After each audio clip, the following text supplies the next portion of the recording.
Good morning, everyone, and thank you for joining us. Israel's ambassador to the United Nations, Danny Danon, will deliver a brief statement ahead of this morning's Security Council session. He will take your questions afterwards. Please remember to state your name and news outlet.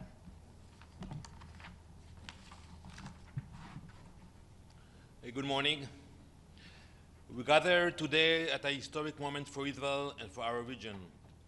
All of our living hostages are finally home.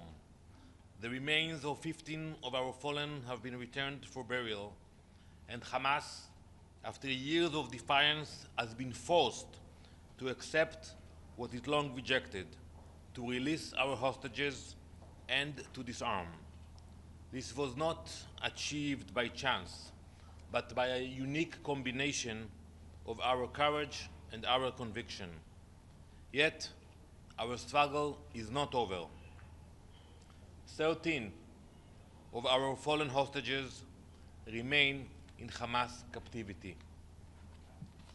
Tamir Adar, Sa'ar Baruch, Itai Chen, Amiram Cooper, Oz Daniel, Manny Goddard, Adar Goldin, Ran Gvili, Asaf Hamami, Joshua Lutu Molel, Omer Nutra, Oron Shaul, and Ron Binyamin. We will not rest until every one of them is back home. While some members of this council will today speak of Gaza's future, the reality is that Hamas remains the true obstacle to peace. Its terror continues, not only against Israel, but against the people of Gaza and against peace itself.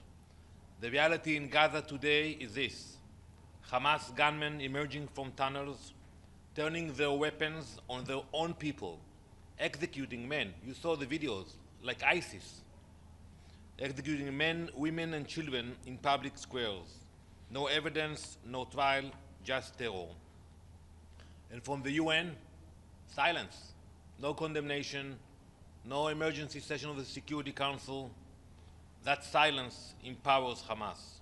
We must act now, not with words, but with pressure, with resolve, with urgency. Disarmament is not a slogan. It requires action.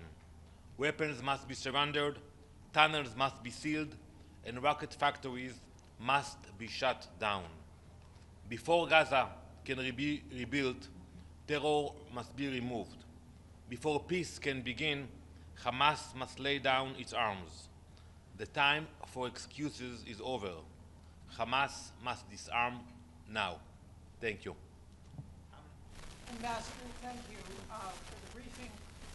The Trump administration this past week, Jared Kushner, said that the UN and Israel are cooperating strongly, as did the UN humanitarian agency, OCHA. Given that fact and what's moving forward with the peace deal, what do you think is the ICJ decision out of date, and what does it mean in terms of moving forward? Thank you. Pamela Falk from U.S. News and World Report. Thank you, Pamela. You know, the ICJ decision was a shameful decision. It was a political document, not a legal document. We know how it started. We know how it will end. It will end when it will come to the General Assembly, but they chose to ignore the facts. Take, for example, UNRWA. UNRWA was infiltrated by Hamas for years, even before October 7th, and they ignored those facts. We have proved that UNRWA employees entered Israel and took part during October 7th massacre.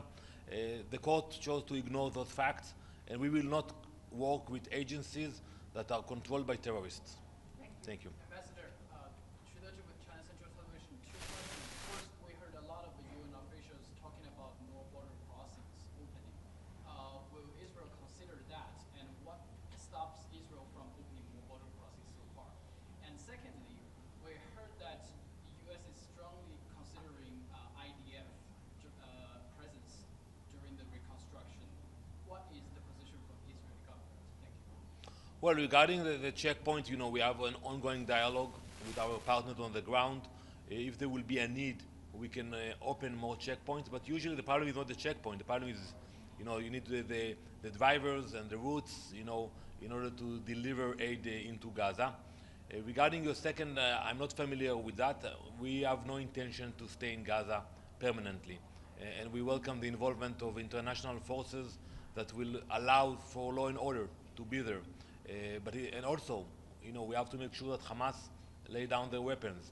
So we are now in parts of Gaza, and we hope that we will see soon international forces coming in and making sure that Hamas is disarming. From IM Homeland News. My question is, Houthis are still operating there in the region and against Israel. What's your plan to defeat them? Are you talking about whom? Houthis. The Houthis. Well, we said it very clear. We have nothing against Yemen. We have no conflict with Yemen, and unfortunately, this radical regime attacks Israel, and we will retaliate. And we have shown our capabilities. So we hope that they will understand that, we have no interest in any fight or conflict with the Houthis. But if they will continue to attack Israel, they will find the might of the IDF. What's the plan to defeat them completely? Well, I'm not going to technical, but we have the capability to get to any site in Yemen, and we proved it. We have the capability to find the leaders of the Houthis, and we proved it. So we will continue to take actions if we will have to do that. Are you coordinating with any of the countries around there to defeat them with you? We speak with many countries in the region, and we have to understand that the Houthis is not a threat only to Israel. You should see what's happening in Egypt in terms of the loss of income to from the Suez Canal, and for the entire world, because we all pay more now for commodities because of their illegal actions. Thank you very much. Yes, one last one.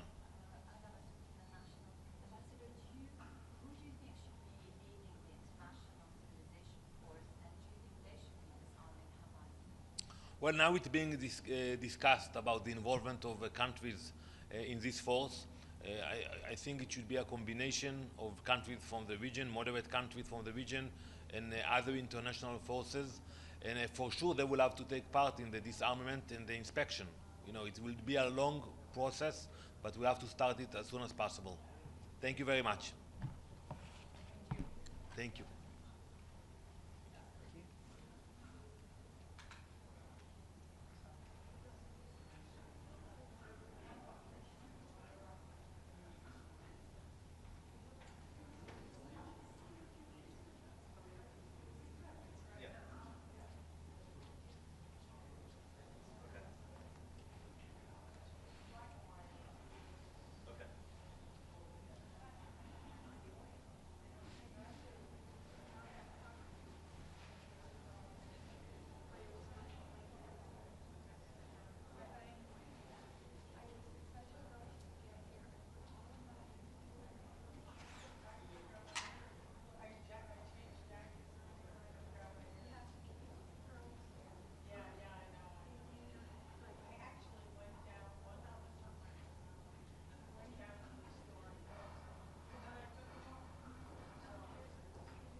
How's this sound? Test 1, 2, 3, 4, 5, 6, 7, 8, 9, 10. 1, 2, 3, 4, 5. Do you want me to keep talking? 1, 2, Headset. 5. Hello, hello, hello. Test, test, test. Get on headset.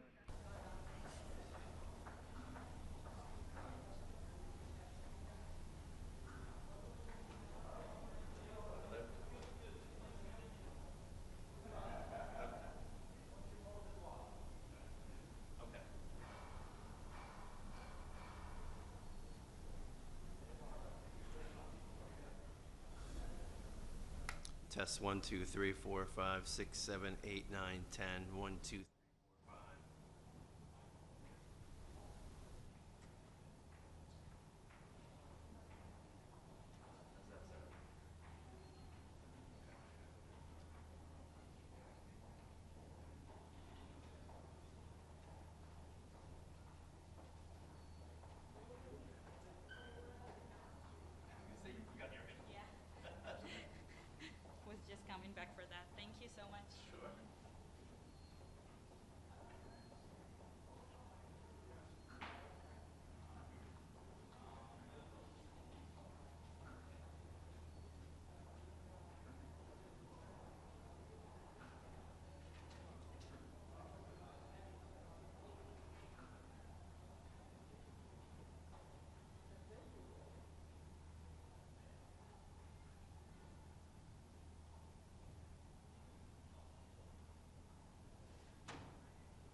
$10.023 заседание Совета Безопасности объявляется открытым. Предварительная повестка дня данного заседания гласит: положение на Ближнем Востоке, включая палестинский вопрос. Повестка дня утверждается. На основании правил 37 временных правил процедуры Совета я приглашаю принять участие в данном заседании представителей Австралии, Австрии, Армении, Бангладеш, Бахрейна, Бразилии, Брунея Дарус-Салама, Бурунди, Боливарианской республики Венесуэла, Вьетнама, Германии, Египта, Израиля, Индии, Индонезии, Иордании, Исламской республики Иран, Ирландии, Исландии, Испании, Италии, Казахстана, Канады, Катара, Колумбии, Кубы, Кыргызстана, Ливана, Малайзии, Мальдивских островов, Марокко, Мексики, Намибии, Королевства Нидерландов, Новой Зеландии, Норвегии, Объединенных Арабских Эмиратов, Омана, Перу, Польши, Португалии, Саудовской Аравии, Сирийской Арабской Республики, Таиланда, Тимора-Лешти, Туниса, Турции, Уганды, Филиппин, Чили, Швейцарии, Шри-Ланки, Южной Африки и Японии. Решение принимается. В соответствии с временными правилами процедуры и сложившейся в этом отношении практикой, я предлагаю Совету пригласить принять участие в этом заседании представителя государства Палестины, имеющего статус государства-наблюдателя при Организации Объединенных Наций. Поскольку возражений нет, решение принимается. На основании правила 39 временных правил процедуры Совета я приглашаю принять участие в данном заседании господина Рамиза Алакбарова, заместителя специального координатора по ближневосточному мирному процессу, координатора резидента и координатора по гуманитарным вопросам Организации Объединенных Наций. Решение принимается. На основании правила 39 временных правил процедуры Совета я также приглашаю принять участие в этом заседании его превосходительство господина Коли Сека, председателя Комитета по осуществлению неотъемлемых прав палестинского народа, его превосходительство господина Ставроса Ламбринидиса, главу делегации Европейского Союза при Организации Объединенных Наций, и его превосходительство господина Маджида Абд-Аль-Азиза, постоянного наблюдателя в постоянной комиссии наблюдателя от Лиги арабских государств при Организации Объединенных Наций. Решение принимается. Совет Безопасности приступает к рассмотрению пункта 2 повестки дня. Сейчас я предоставляю слово господину Рамизу Алакбарову.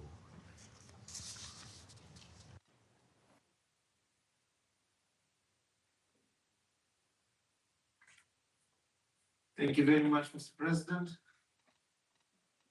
Mr. President, Excellencies, after 2 years of devastating war and unimaginable human suffering, we now have an opportunity to conclude a dark chapter in the history of Israeli-Palestinian conflict and set up a course for a more just and peaceful future.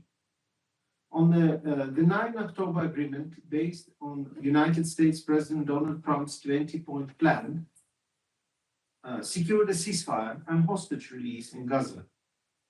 It was the culmination of a remarkable diplomatic effort by United States, Qatar, Egypt, and Turkey. I commend all the mediators for achieving this critical breakthrough. Tragically, it has taken us too long to reach this moment. The unbearable trauma inflicted on Palestinians and Israelis will last generations. The situation throughout the occupied Palestinian territory remains dire, and the destruction in Gaza is beyond description, while Palestinian civilians, children, women, and men continue to suffer immeasurably from the effects of the war and deprivation. And as we speak, speak, there are still remains of deceased hostages in Gaza, while their families wait in agony to give their loved ones a dignified burial. The agreement represents hope for a better future, but the dynamics are extremely fragile. A return to conflict must be avoided at all costs. The remaining deceased hostages must be released without any further delay. Humanitarian assistance must enter the street at scale to meet the enormous need of the population wherever they are. All parties must abide by their commitments under the deal, and the agreement should be reached to implement the next phase.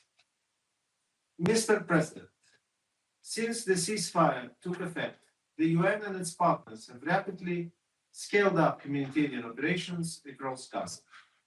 The magnitude of destruction and continued suffering of Palestinians we have witnessed in Gaza is staggering. Many families remain displaced and without access to the most basic services. The urgent needs are immense in health, shelter, water, sanitation, food, and livelihood. The UN and its humanitarian partners are working now to implement our 60-day response plan.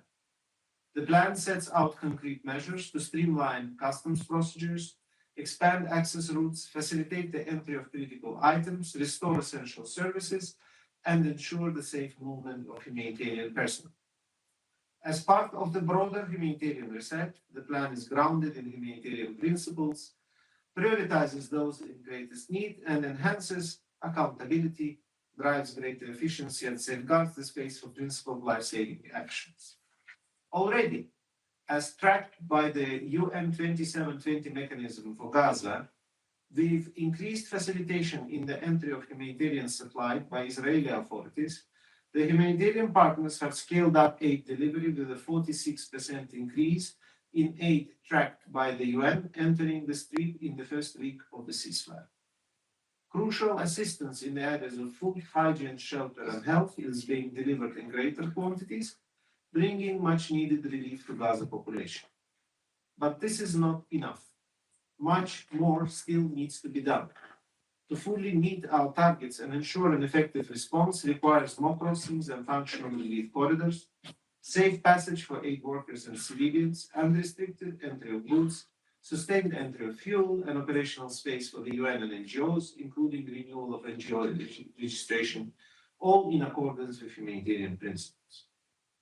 The UN is closely engaging in all relevant coordination mechanisms, and I welcome the efforts of the member states to facilitate the scaling up of assistance, including through the new Civil-Military Coordination Center. While the ceasefire is in effect, the ongoing violence in Gaza, continued but sporadic attacks and strikes by IDF and Palestinian armed groups, as well as apparent killings of Palestinians by Hamas and other armed actors, also undermines humanitarian efforts and threatens stability in the street. Restoring order will be a critical step in facilitating relief efforts and supporting Gaza's recovery. We must act quickly to build on the current ceasefire towards a comprehensive agreement, or there is a serious risk that insecurity and violence will persist and undermine the recovery and reconstruction effort. To support the UN's response in Gaza, a robust aid coordination mechanism and accelerated international support will be necessary. Reconstruction will require a collective effort and should be Palestinian-led. Working with Palestinian Authority, international partners, civil society, and the private sector, UN is prepared to mobilize and help coordinate these efforts in line with the ceasefire commitments and the New York Declaration and building on the Arab Plan for Recovery and Reconstruction. Mr. President, the Secretary General has welcomed the advisory opinion issued by the International Court of Justice on 22nd October, which found, inter alia, that Israel is required to fulfill its obligation under international law with respect to facilitating relief of the population of Gaza and to cooperate in good faith with the United Nations and its entities. Mr. President, while we are focused on supporting the ceasefire and scaling up our response in Gaza, we must not overlook the alarming situation in the West Bank. Tens of thousands of Palestinians remain displaced from their homes in the northern West Bank in the wake of the large-scale Israeli security forces operation and continued closures, particularly in and around the refugee camps. Palestinians must be allowed to return to their homes and local economies need to function. With the annual olive harvest underway, Palestinians are yet again subject to deplorable acts of settler violence while trying to access their land. The violence must stop and perpetrators must be held accountable. Meanwhile, the Palestinian economy and the Palestinian Authority fiscal situation continue to face severe challenges. According to the PA, Israel continues to withhold some $3 billion of Palestinian tax clearances revenues, creating an unsustainable fiscal situation and impacting the Palestinian Authority's ability to meet financial obligations and pay public sector salaries in full. Mr. President, we are at a momentous but precarious juncture. The United Nations is committed to seizing this opportunity, but the scope and scale of the challenges ahead will require the full support of this Council and of the international community. Political will, financial resources, and a genuine commitment to creating a better future for all is needed. President Trump's 20-point plan and the declaration signed at the Summit for Peace, agreement to end the war in Gaza in Sharm el-Sheikh, have finally managed to secure a viable path towards ending the war. The forthcoming Cairo Reconstruction Conference, co-hosted by Egypt, the Palestinian Authority, and the United Nations, will be an important venue to advance recovery and reconstruction for Gaza. At the same time, we must not lose sight of the political horizon. We can build on the momentum created by the President Trump's plan and consolidate through tireless mediation consolidated through tireless mediation efforts. The international community has affirmed in recent weeks its commitment to charting a course towards sustainably ending the broader Israeli-Palestinian conflict. The high-level international conference for peaceful settlement of the question of Palestine and the Global Alliance for the implementation of the two-state solution meeting on the margins of the UN General Assembly provide a pathway. The United Nations will continue to support all efforts to end the occupation and resolve the Israeli-Palestinian conflict in line with international law and UN resolution, realizing a two-state solution, Israel and Palestine, of which Gaza is an integral part, live side by side in peace and security within secure and recognized borders on the basis of the pre-1967 lines with Jerusalem as the capital of both states. Спасибо большое за внимание. Я благодарю господина Алакбарова за его брифинг. Сейчас я предоставляю слово представителю государства Палестины, имеющего статус государственного наблюдателя. Thank you, Mr. President. Allow me at the outset to congratulate you for assuming the presidency of the Council and to thank you for convening this open debate. Allow me also to thank the Deputy Special Coordinator for his briefing and relentless efforts. Mr. President, we knew that the ceasefire was the only way forward, the way to save lives, the way to stop the massacres, the way to ensure families can reunite, Palestinian families and Israeli families. A ceasefire to stop the bloodshed, to release hostages and prisoners, to end an organized famine, to bring the horrors to an end. And finally, a ceasefire is here. Some are saying it is imperfect, it is volatile, it is transgressed, it is fragile, but it is here. There are reasons for skepticism. Some will say a skepticism informed by history, by experience, by precedent, by past pain, ache, and agony. But our role is not to be bystanders while things fall apart, or to have doubts, criticism, or objections and wait for time to prove us right. Our role is to collectively work to ensure the ceasefire holds, prevailing over those rooting for its collapse or working to make it fall apart. And we appreciate on that context, the collective efforts to ensure this aim and the constant engagement of the mediators of Egypt, Qatar, and Turkey, and of course the United States at the highest level, to preserve this delicate ceasefire, to save lives that are too sacred. This is what the ceasefire is, an opportunity to save lives. What it will become relies on what all of us will do next. Mr. President, we do not forget those who awaited this day, but did not survive to witness it.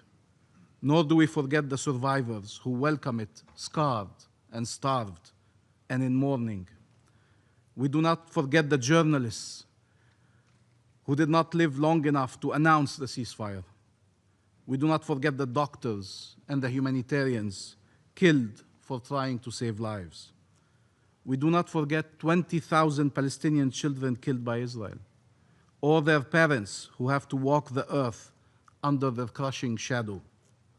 We do not forget the orphaned, the maimed, the amputated, the tortured, and those still buried under the rubble. We do not forget Hind or Dunya, Reem and Khalid, Anas and Yusuf and Jubran and Eve and Salam and Siwar and Selena, Mahmoud, Adam, and many, many others. I've said before, I'll say it again, the most unjust expectation, that one that falls only on Palestinians, is that they should move on, regardless of the lives lost, of the limbs lost, of the loved ones lost. To have entire families obliterated and move on, to lose everything, everything you love, everything you built, everything you are, and be expected to just move on. But vengeance and hatred lead nowhere. Violence is an impasse. More bloodshed cannot be the answer. Justice and peace are the only way forward. But will these millions of Palestinians have justice? Will they be able to finally live in peace in their ancestral land? There is no Israeli security at the expense of Palestinian lives and Palestinian rights. There's no coexistence with occupation and subjugation. There is freedom for Palestine and its people, and shared peace, shared security, shared prosperity for Palestinians, Israelis, the people of the region, and the world. And here let me quote a very important historical document, the US Declaration of Independence. We hold these truths to be self-evident, that all men are created equal, that they are endowed by their Creator with certain unalienable rights, that among these are life, liberty, and the pursuit of happiness. We cannot formulate it any better. We are endowed by the same Creator with these same unalienable rights. Peace cannot come from the denial of these rights. It comes from their fulfillment. We are not less worthy of freedom, not less entitled to security, not less able to contribute to shared prosperity. Enough dispossession, enough displacement, enough death, enough despair. In Gaza, but also in the West Bank, including East Jerusalem, where tens of thousands have been displaced, many have been killed, and where many communities are under constant attack. What do we tell Afaf Abu Aliya, a 55-year-old woman, mother of 5, knocked unconscious with a club by an Israeli settler as she was harvesting olives in Tormos Aya, and beaten again while she lied unconscious on the ground? Israeli settlers' attacks have intensified.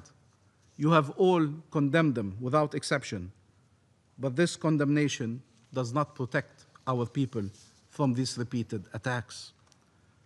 These extremist settlers, together with occupation forces, spread fear and violence in the hope to intimidate and displace and push annexation in all directions. Till when? People killed and maimed and arbitrarily detained, homes demolished, settlements built, land expropriated, communities uprooted. Till when?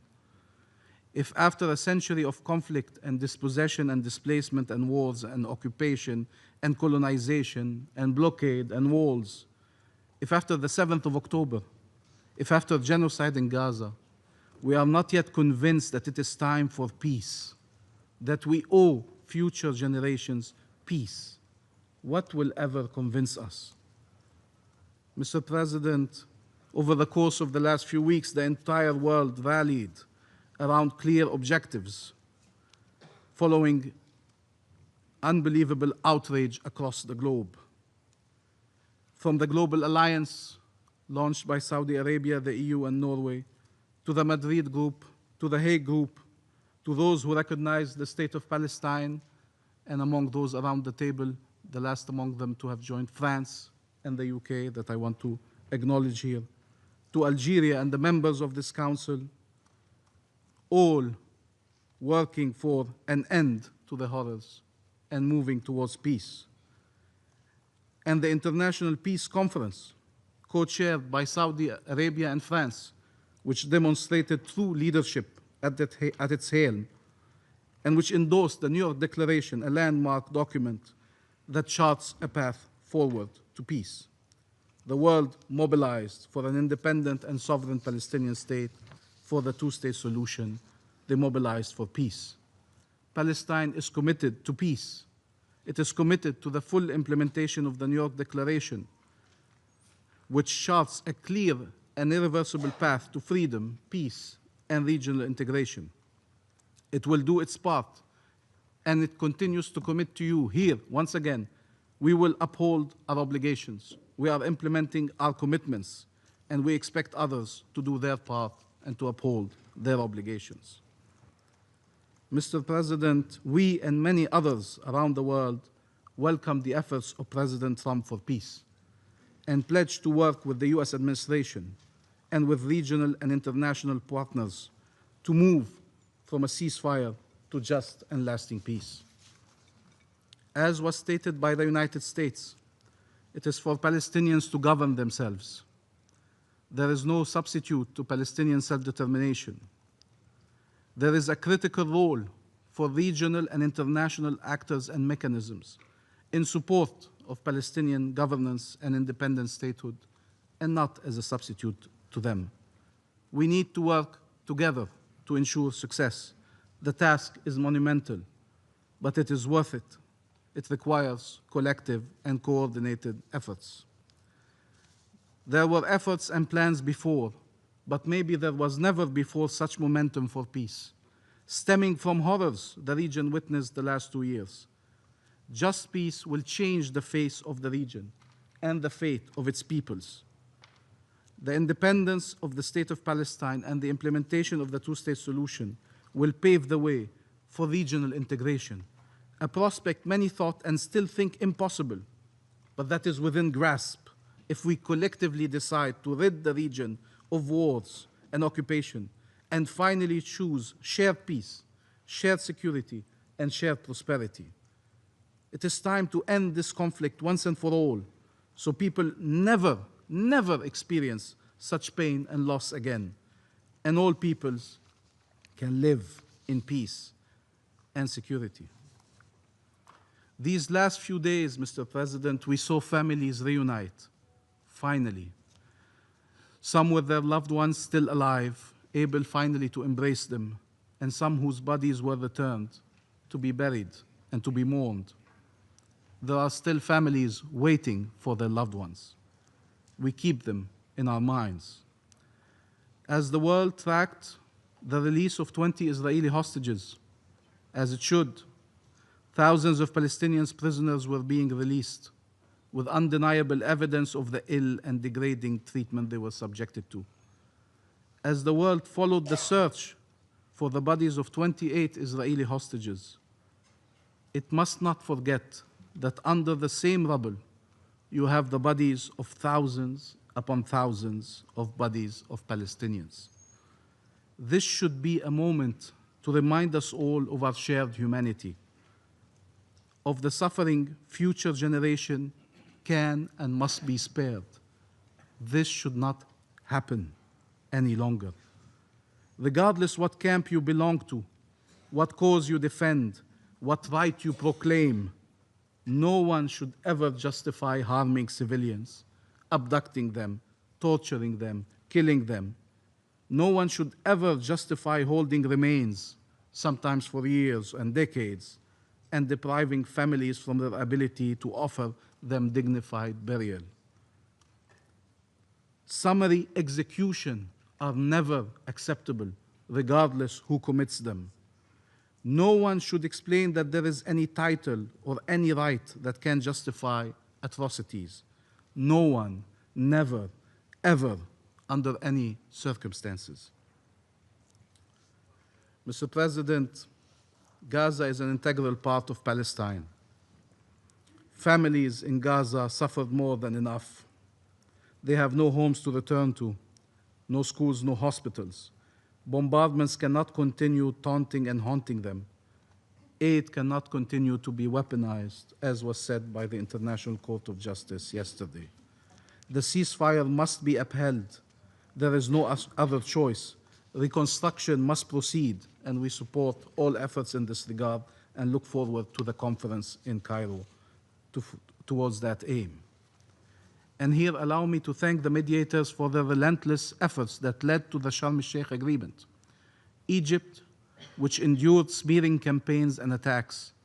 Qatar, whose territory was struck by Israel as it was mediating. Turkey, which joined these mediation efforts. And the United States. And let us speak plainly. The United States is a superpower. And as such, it has always a choice to fuel the fire or to help cease the fire. In this case, President Trump used all his weight to achieve a ceasefire agreement that saves lives and that releases the hostages. We all listened to the chants on Hostages Square in Tel Aviv. They know there would be no agreement without President Trump. And the region and the world mobilized around his effort as they understand that this is a chance for life, for freedom, and for peace. They understand he alone can save Israel from itself and from the temptation of brutal and indiscriminate force and annexation that has isolated it around the world. The 2 votes in the Knesset yesterday demonstrate that Israel has yet to renounce this path.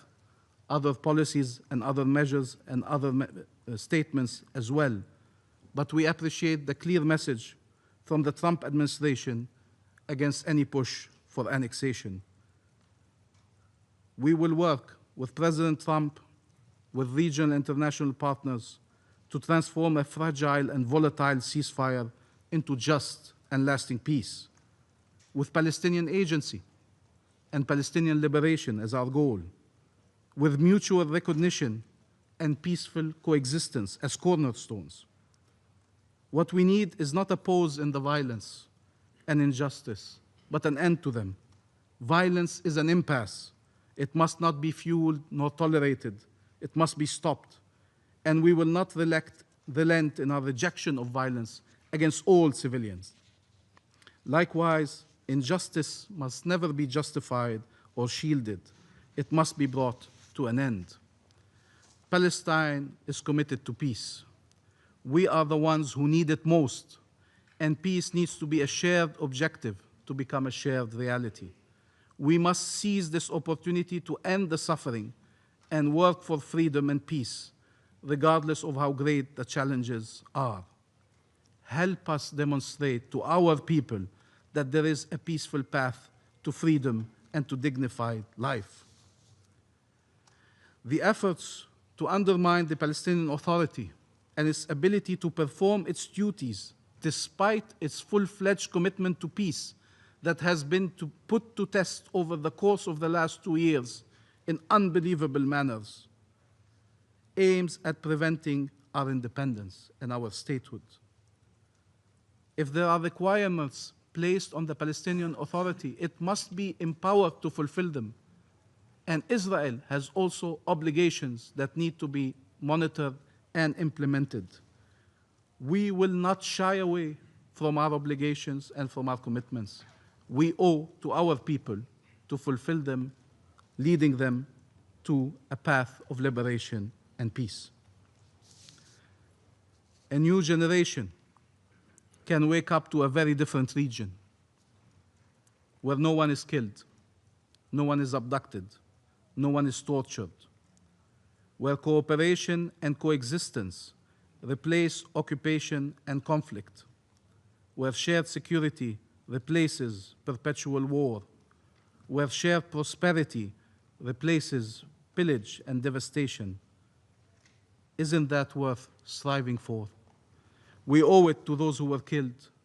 We owe it to those who survived. We owe it to future generations. It is time for peace. Thank you, Mr. President. Я благодарю представителя государства Палестины за его выступление. И сейчас я предоставляю слово представителю Израиля. Thank you, Mr. President. First, I would like to thank Deputy Special Coordinator for his briefing.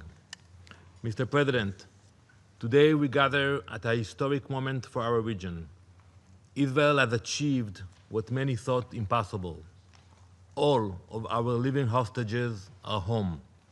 The remains of 15 fallen hostages have been recovered and given the dignity of a proper burial. Hamas has been forced to accept a deal it rejected from the very beginning, to return the hostages and to disarm. This achievement was not born of chance, but of a combination of courage and conviction. History will remember that in the wake of the worst massacre of our people since the Holocaust, that Israel kept its promise to defend our people, to bring our hostages home, and to eliminate future threats to our security. Despite the pressure of many members of this very council, despite the political theater, the condemnations, and the hypocrisy, Israel stood firm. We did not waver. We prevailed. But our struggle is not over. There can be no peace, no future, and no rebuilding of Gaza while terror still remains. 13 fallen hostages remain in Hamas's hands. We will bring them home and give them the dignity they deserve. The world must keep the pressure where it belongs, on Hamas, to return the hostages, to lay down its weapons, and to honor the peace plan it signed. Mr. President, we embraced the return of our hostages. Our nation has been swept by emotion, joy and relief, but also deep pain and grief.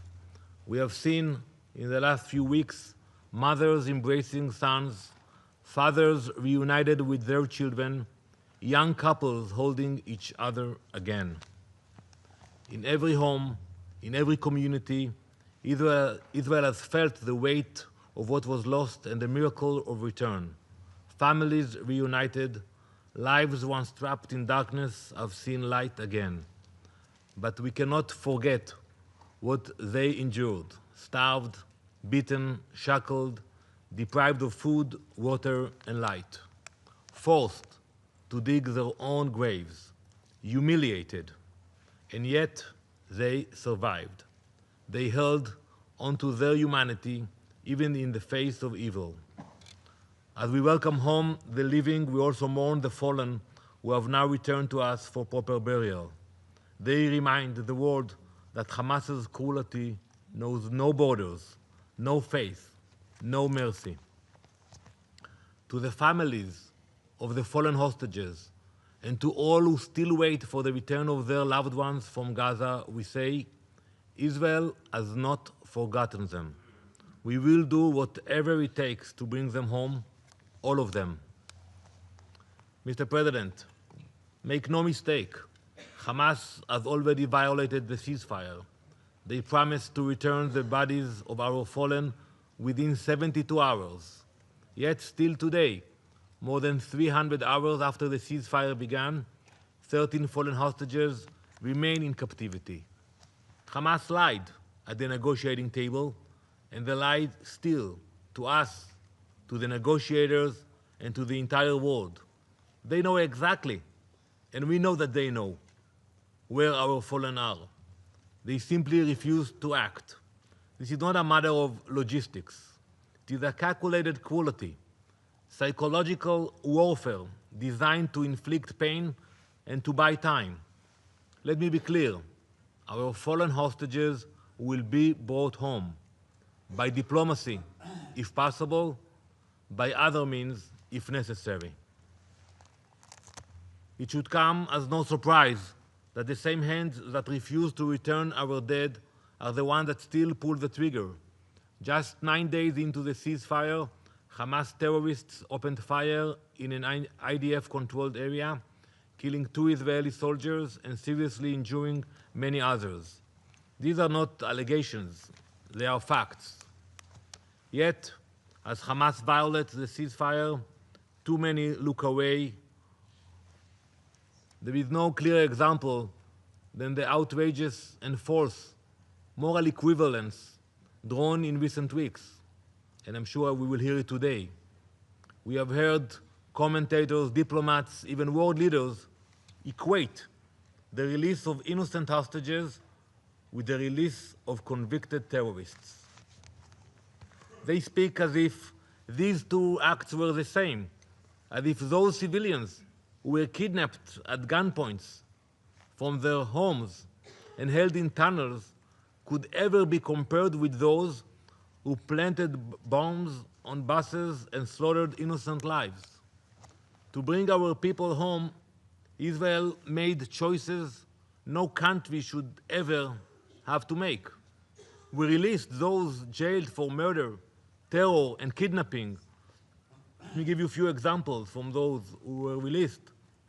Imad Kawasme, he planted a bomb on a Beersheba bus and killed 16 innocent people. Muhammad Aref Sama, who helped murder 23 civilians in Jerusalem, and many more. Yet some still try to blur the line between victims and their attackers. Let me be clear, hostages are not criminals. There can be no moral equivalence, none. In Israel, families cried with joy as loved ones came home after years in darkness.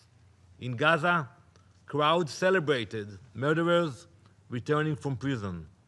That is the difference between a nation that values life and a terror movement that glorifies death. Israel acted not from weakness, but from strength, to save lives and to advance peace. But peace demands more than promises. It demands disarmament. Many of you are already picturing Gaza's future. You have seen the plans, the ideas, hotels rising on the coast, schools filled with children, parks and public squares. Now I could hand each of you a pair of virtual reality goggles and show you the videos and the ideas that are circulated around about the future of Gaza.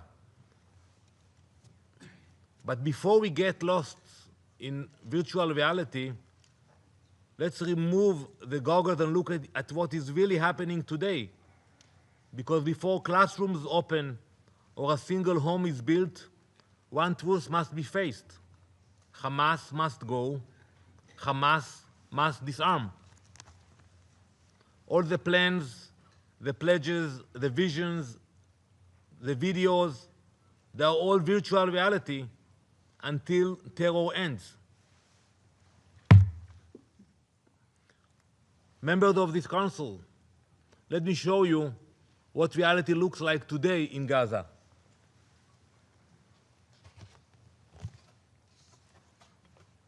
This image was taken in the Sabra neighborhood in Gaza City on the 15th of October, just after the ceasefire began. Hamas gunmen emerged from their tunnels, clean uniforms, full stomachs, armed and organized. Almost immediately, they turned their guns on their own people. They attacked men, women, and children, hunted rivals, and carried out public executions. No evidence, no trial, just terror. And from the UN, silence. No condemnation, no accountability, no emergency session. That silence is dangerous. It emboldens Hamas. They walk the same path as ISIS, with the same brutality and the same contempt for human life. How can there be a future for Gaza while its people still live under fear. That is why disarmament is not only a security demand, it is a moral duty. Mr. President, peace cannot coexist with terror. The peace plan before us is an opportunity. But opportunity alone is not enough.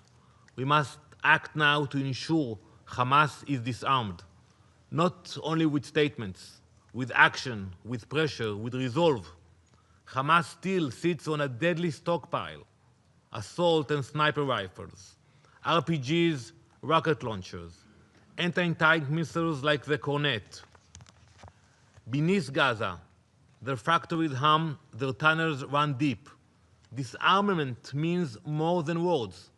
It means those weapons surrendered, the tunnels sealed, the factories shut down.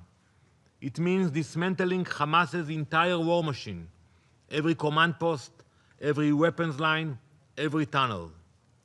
True disarmament strips Hamas of power itself, its ability to plan, to arm, to strike. Members of this council, blueprints and promises of reconstruction will not stop bullets.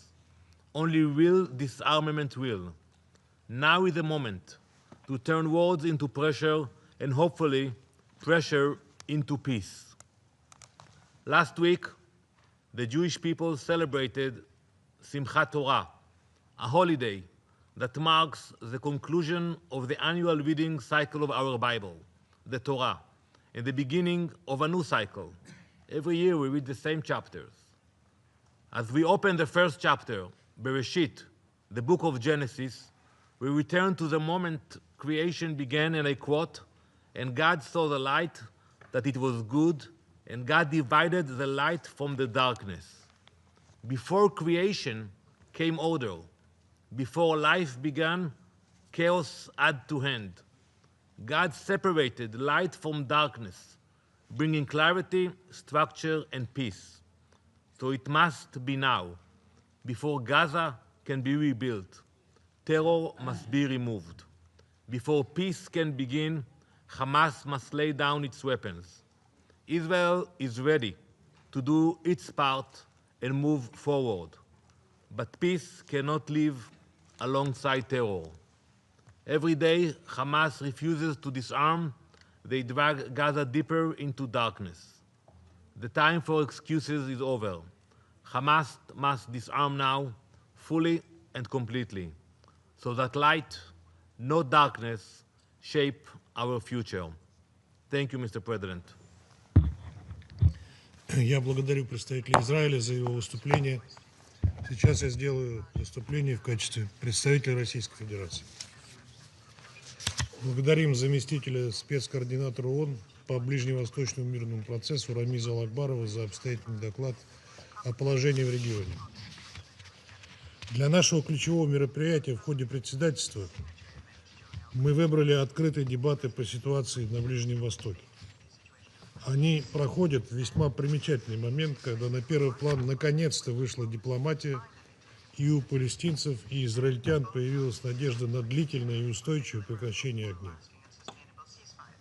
Это именно то, к чему мы и другие члены Совета Безопасности последние 2 года призывали в контексте разворачивавшейся в Газе трагедии. Поэтому Россия приветствовала договоренности между Израилем и Хамас о прекращении боевых действий в секторе Газа, несмотря на то, что множество важных для БВУ сюжетов осталось за скобками и не получило отражения в итоговых документах. Установившееся перемирие во многом стало возможным благодаря неустанным трудам египетских, катарских, турецких и американских посредников. Высоко ценим эти дипломатические усилия, не прервавшиеся даже тогда, когда казалось, что шансов договориться уже нет.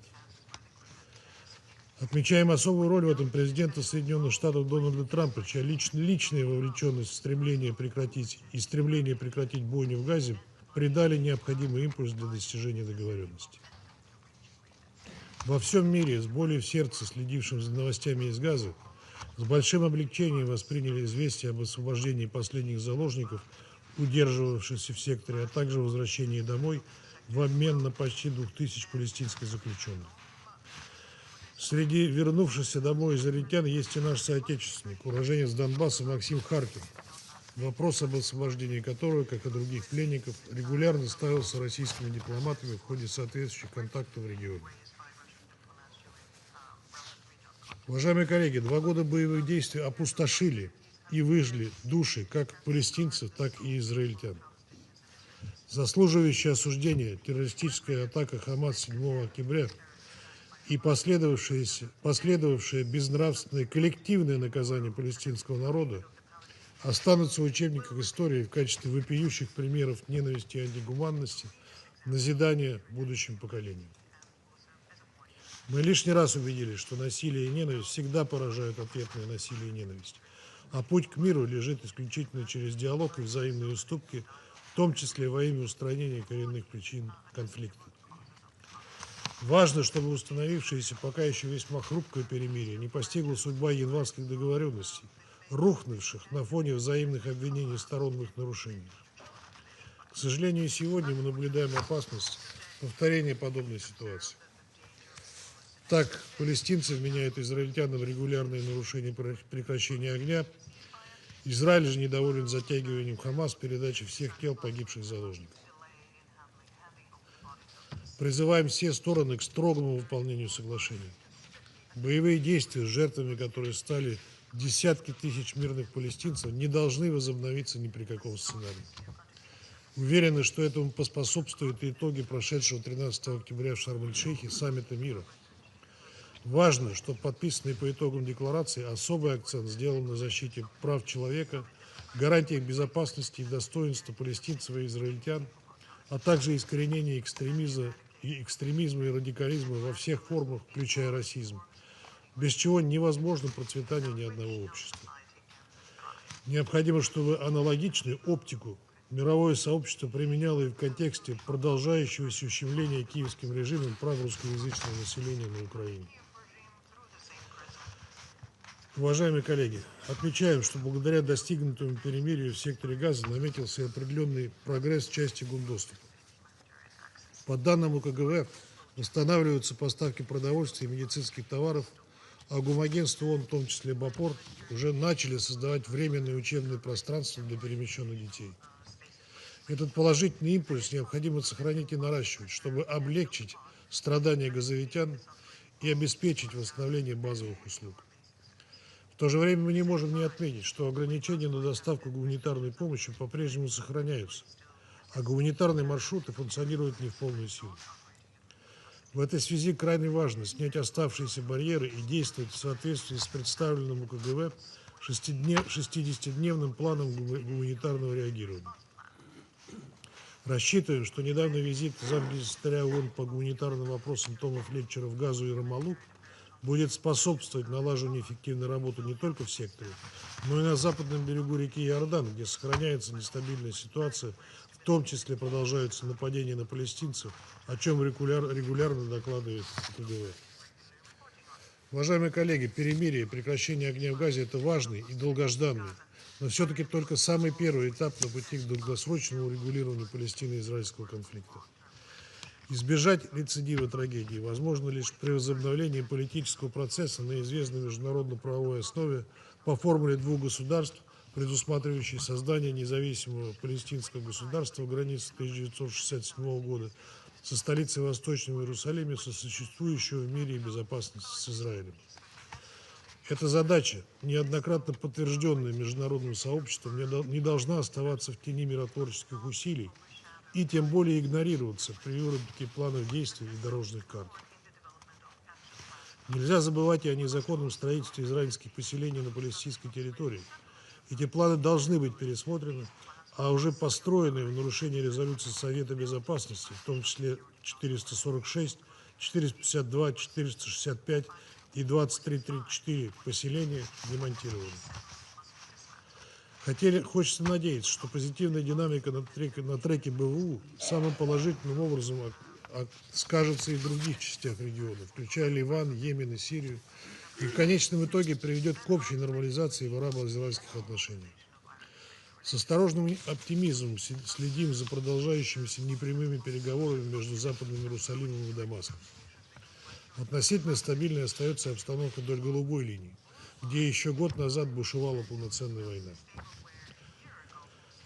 Пример Газы, когда подавляющая часть заложников была освобождена благодаря переговорам, должен продемонстрировать Израилю, что отказ от ставки на грубое силовое вмешательство и создание приграничных буферных зон в пользу диалога и искреннего учета интересов соседей может дать ощутимые плоды и помочь обеспечить безопасность собственных граждан лучше любых самых современных систем вооружений.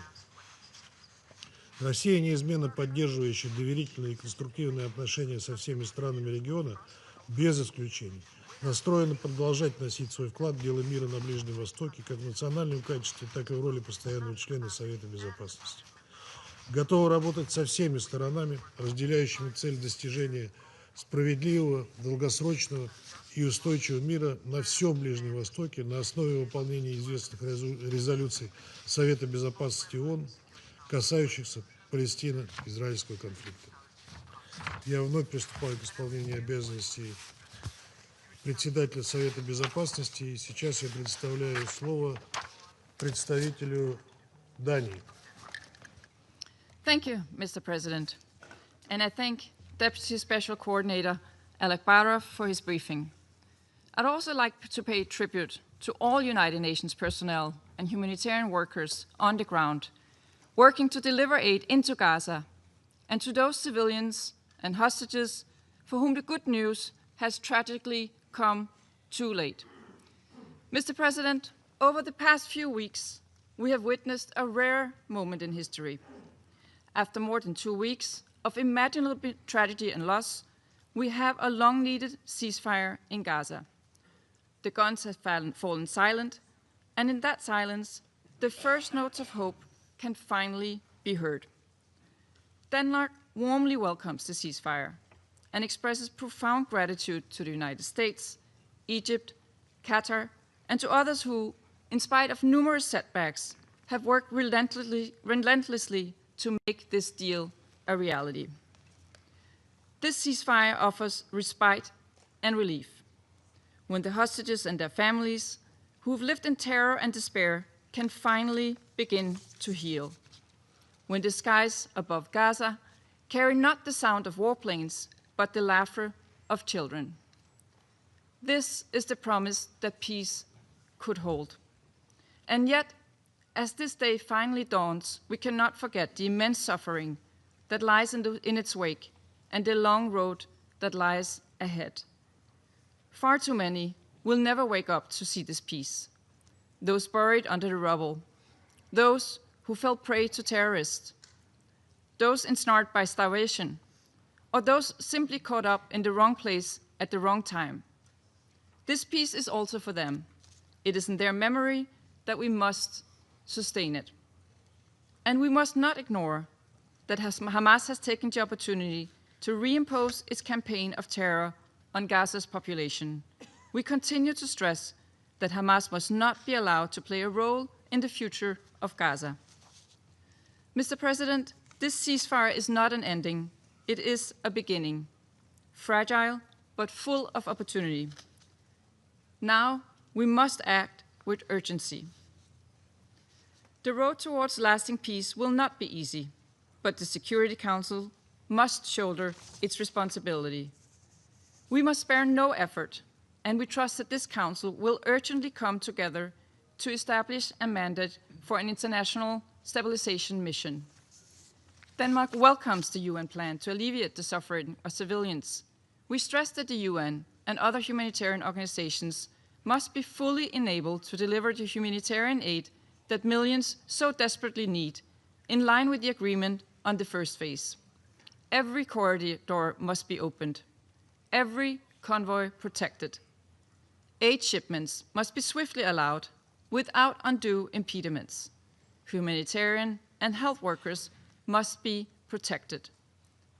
We take note of ICJ's advisory opinion yesterday, which clearly establishes that Israel must not obstruct the work of the United Nations and is obliged to accept and facilitate humanitarian aid delivered by UN organizations, including UNRWA. International and local NGOs should be able to work without unnecessary restrictions. In this regard, we repeat our call on the government of Israel to provide authorization for all international NGOs' aid shipments and to unblock essential humanitarian actors from operating. Denmark stands ready with $15 million in support of humanitarian and early recovery efforts, which comes on top of the approximately $153 million humanitarian aid already allocated to the Palestinian people since 2023. Our goal is clear. We must stop the insidious spread of famine. We must ensure that the sick receive the care that they so desperately need. Denmark is also prepared to further support the early recovery as well as the reconstruction of Gaza. But reconstruction is not merely about concrete and steel. It's about dignity. It's about proving to a generation that peace is not a dream, not a privilege, but a right. In deeds, not words. Mr. President, this ceasefire must not be a pause before the next tragedy, but the first step towards a lasting peace. The full implementation of the peace agreement is vital. We're on the right track, but we're not there yet. We deplore that Hamas has not been able to surrender all the bodies of the seized hostages as agreed under the framework. And we deplore that Israel is leveraging humanitarian access and as a result has capped the flow of aid into Gaza. We must not let the opportunity that this peace presents slip between our fingers. We now hold in our hands a rare opportunity to turn this moment of respite into a foundation for a just and enduring peace based on the two-state solution, Israel and Palestine living side by side in security, dignity, and peace. This, a two-state solution, is not only a pressing issue, it is a prerequisite for long-term stability across the region. I thank you. Я благодарю представителя Дании за ее выступление. И сейчас предоставляю слово представителю Гаяны. Thank you, Mr. President. And I also thank Deputy Special Coordinator Alak Baroff for his briefing. Mr. President, our meeting today takes place at a time of great promise and opportunity for the people of Palestine.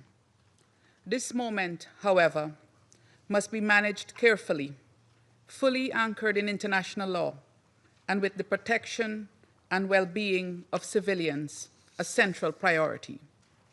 With that said, Guyana welcomes the peace plan achieved between Israel and Hamas for ending the hostilities in Gaza and for the release of hostages taken during the 7th October attack. We commend the tireless efforts of the mediators, the United States, together with Egypt, Qatar, and Turkey, and all who have contributed to making this a reality. Mr. President, 2 years of Israel's war in Gaza has wreaked havoc on the Palestinian population. Gaza itself has suffered massive destruction, with some experts estimating that the recovery could take decades and cost billions of dollars. Then there are also costs to which figures can never be attached. These include time that orphan children have eternally lost with their parents, the months of agony that the relatives and friends of hostages have endured, hoping for their safe return, and the psychosocial impacts of the war that would be felt for generations to come. But the peace plan has brought renewed hope, and we all must work to ensure its success. On this note, Mr. President, Guyana is very concerned about the violations of the ceasefire. We urge the parties to abide by the commitments made and to prioritize peace in Gaza. Mr. President, the next phases of the peace plan are extremely critical. We must eschew all ideas that do not line up with international law, that undermine the right of the Palestinian people to self-determination, and that dilute the two-state solution. At the recently convened high-level international conference on the two-state solution and the general debate for the 80th session, there was a clear international consensus that the two-state solution remains the only just, comprehensive, and viable path to resolution of the Palestinian question. Guyana therefore urges that the next phases of the peace plan take this into account. We are baffled that less than 2 weeks after the Gaza peace plan was approved, Israel's parliament voted to give preliminary approval to a bill which imposes Israel's sovereignty over the occupied West Bank.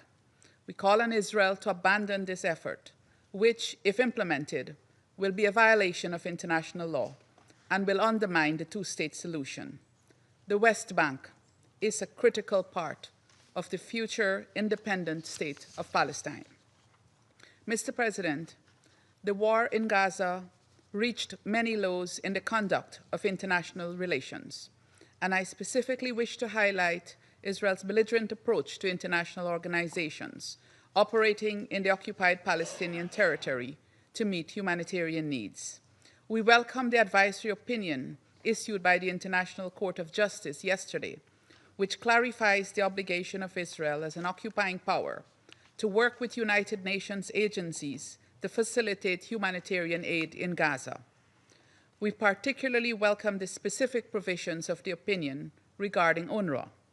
We call on Israel to respect the court's advisory opinion and to choose the path of compliance with international law. This is especially critical now that a massive humanitarian effort is required to scale up humanitarian interventions in the immediate term and to advance reconstruction and recovery over the long term. Mr. President, the central role of the Security Council as the UN organ with the primary responsibility for the maintenance of international peace and security must be emphasized, particularly as we contemplate the next phases of the peace plan. This includes the establishment of the Temporary International Stabilization Force. I conclude by reaffirming Guyana's commitment to all genuine efforts aimed at achieving a comprehensive, just, and lasting solution to the Palestinian question. I thank you. Я благодарю представителя Гаяны за ее выступление. Сейчас предоставляю слово представителю Соединенных Штатов. Thank you, Mr. President. Thank you, Deputy Special Coordinator Alakbayev, for your briefing.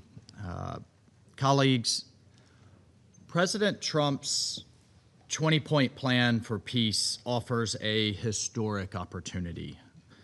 His diplomacy brought the ceasefire in Gaza with support from around the world. It brought home 20 living hostages who spent 738 days held captive in a living hell. It offers hope for the people of Gaza. It offers hope for the Middle East to turn the page on a millennia of violence and to usher in a new age of peace and prosperity. Under President Trump's leadership, the United States has ended 8 conflicts across the globe over the course of just 8 months. And with the help of our friends in Qatar and Egypt and Turkey and the region, this most recent success may prove to be the greatest opening of them all. This historic success is cause for celebration. It's cause for determination, but it cannot be cause for complacency. As President Trump has said, the job is not done. And in that vein, Hamas must immediately return the bodies of the 13 remaining hostages, including the bodies of American citizens Itai Khin and Omer Nutra, as promised under the agreement. Their families, colleagues, their families deserve dignity. And Hamas must likewise follow through on its commitment to disarm. The president is not playing games here. And simply put, Hamas is finished in Gaza and does not have a future there. And if they do not follow through, they are in violation of the ceasefire and will face consequences, severe consequences. The future of Gaza can be one of peace and prosperity. And we also note, as has been noted here today, the extremely disturbing and bloody executions of Hamas, by Hamas, of the people in the streets of Gaza, in broad daylight, on camera, for the world to see. This is further evidence that Hamas is unfit to rule the Gaza Strip, cannot be trusted with the safety of the people in Gaza for a moment longer. And likewise, frankly, many nations have condemned Israel, and those nations should be embarrassed for their silence and for their hypocrisy as Hamas slays its own people. And for the global community that has been protesting and demanding peace for the Palestinian people, for the people of Gaza, where is the outrage? Where is it over these executions we've seen in recent days?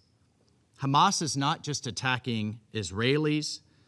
It's not just terrorizing hostages underground. It's not just using bodies as psychological warfare on families. They are openly killing their own people for propaganda, in addition to the human shields that they've used over the past years. And candidly, shame on the world for its silence in the wake of these executions. Well, President Trump has not been silent. He has clearly said Hamas terrorists must immediately cease these killings or face their own elimination. So when Hamas complies with the deal, the rebuilding of Gaza will be a major regional and global event. The peace agreement has already resulted in a dramatic increase in the flow of humanitarian aid to the people there, and we will continue to work to deliver aid to scale and meet Gaza's humanitarian needs, rehabilitating its infrastructure, including its hospitals, its roads, its bakeries, its water, its electricity, its sewage systems. We will continue to work with our international partners, with the United Nations, with everyone around the world to scale up the response and deliver aid to the civilians in need. But unfortunately, in the midst of this important work, as President Trump, as Vice President Vance, as Secretary Rubio and the team work tirelessly to bring peace to the region, the ICJ just issued a nakedly political, but fortunately non-binding, advisory opinion, unfairly bashing Israel and giving UNRWA a free pass for its deep entanglement with Hamas's terrorism. Colleagues, President Trump's peace agreement heralds more than the end of the war in Gaza. With God's help, it will mark the beginning of a strong, stable, and prosperous region, united in rejecting the path of violence, hatred, and terror.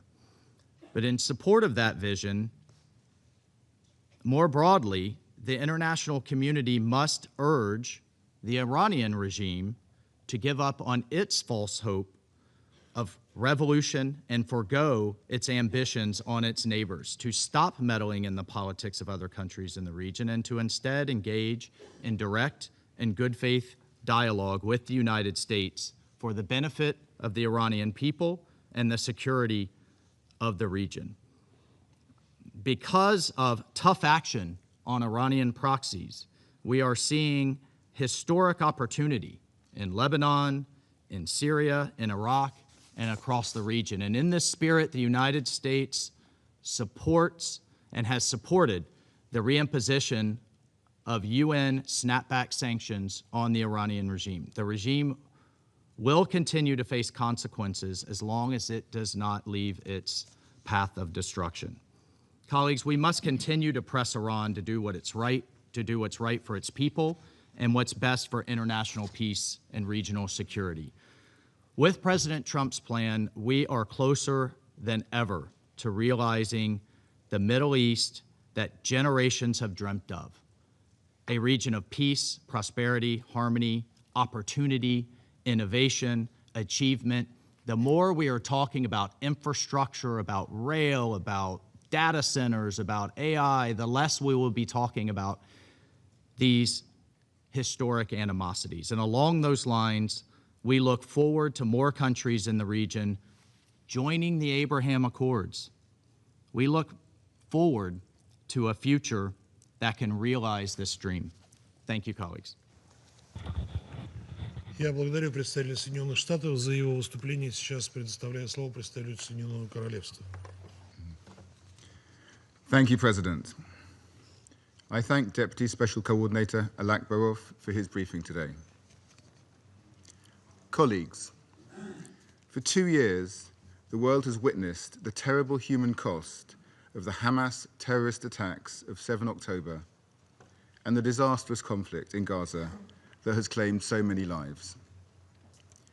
We are now at an important moment of hope, thanks to President Trump's ceasefire deal. We have witnessed, with immense relief, released hostages being reunited with their families after an unimaginable ordeal. More humanitarian aid is now entering Gaza, and the ceasefire provides an opportunity for the Palestinian people to begin to build a better future, free from conflict. We commend President Trump and his team for their efforts in reaching this historic moment. We are grateful to Qatar, Turkey, and Egypt for the specific roles they have played. And we also recognize the contributions of many other countries from the region and beyond, including France and Saudi Arabia, for leading work on the New York Declaration, which have been instrumental in getting us to this point. There is much more work to be done. We call on both parties to uphold their commitments under the deal and avoid escalations that risk undermining it. We call on Hamas to cease violence. They must locate and hand over the final 13 hostages, fully sharing the information they have with the mediators and the ICRC to help locate their remains. We also call on Israel to ensure restrictions on aid are permanently lifted to allow the unimpeded delivery of humanitarian assistance at scale.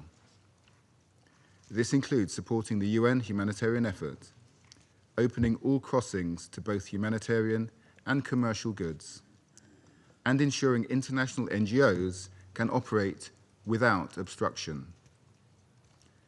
As we have consistently stated, all parties must comply with their obligations under international law.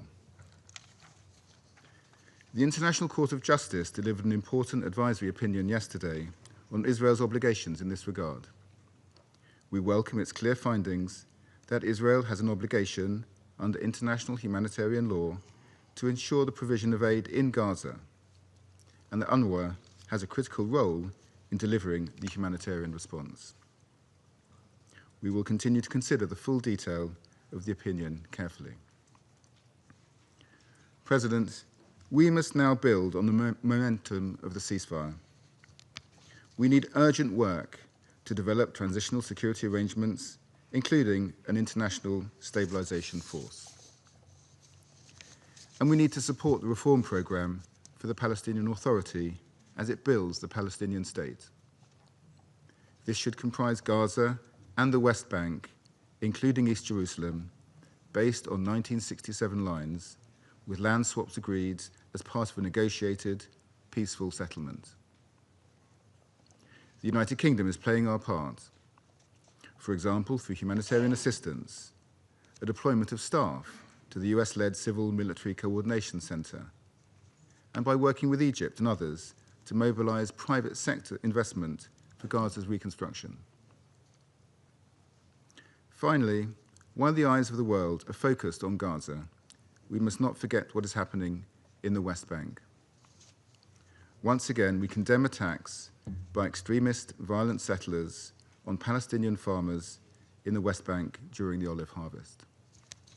We call on Israel to take action to stop this violence, end settlement, expansion, and lift its financial restrictions which risk economic collapse in the West Bank. Colleagues, we are at a historic crossroads. The way forward will not be easy. It will require courageous leadership on all sides and steadfast support from those of us in this room. But if we seize the moment, we have a chance to end the cycle of violence and achieve lasting peace for Israelis, Palestinians, and the region. I thank you. Я благодарю представителя Соединенного Королевства за его заявление и предоставляю слово представителю Пакистана. Thank you, Mr. President. I thank you for convening this important and timely debate. We also thank Deputy Special Coordinator Ramiz Alakbarov for his comprehensive briefing. After the catastrophic consequences of the recent two-year war and the unimaginable humanitarian crisis in Gaza, marked by the killing of more than 68,000 innocent Palestinians, most of them women and children, along with widespread starvation, devastation, and displacement, hope has emerged with the signing of the peace agreement at the Sharm el-Sheikh Peace Summit. Pakistan welcomes the peace efforts led by President Trump and commends the crucial role played by the mediators, Egypt, Qatar, Turkey, and the United States in facilitating the negotiations. We sincerely hope these efforts will yield sustainable results, including a permanent cessation of hostilities and a just, comprehensive, and lasting peace. Mr. President, the ceasefire, the release of hostages and Palestinian prisoners, and the restoration of humanitarian flows are welcome steps. Yet, the situation remains fragile. We condemn Israel's continuing attacks in Gaza, resulting in loss of numerous civilian lives. Such actions are contrary to the letter and spirit of the agreement signed in Sharm el-Sheikh. The peace efforts must not be derailed. Lasting stability cannot be achieved through continued occupation and oppression.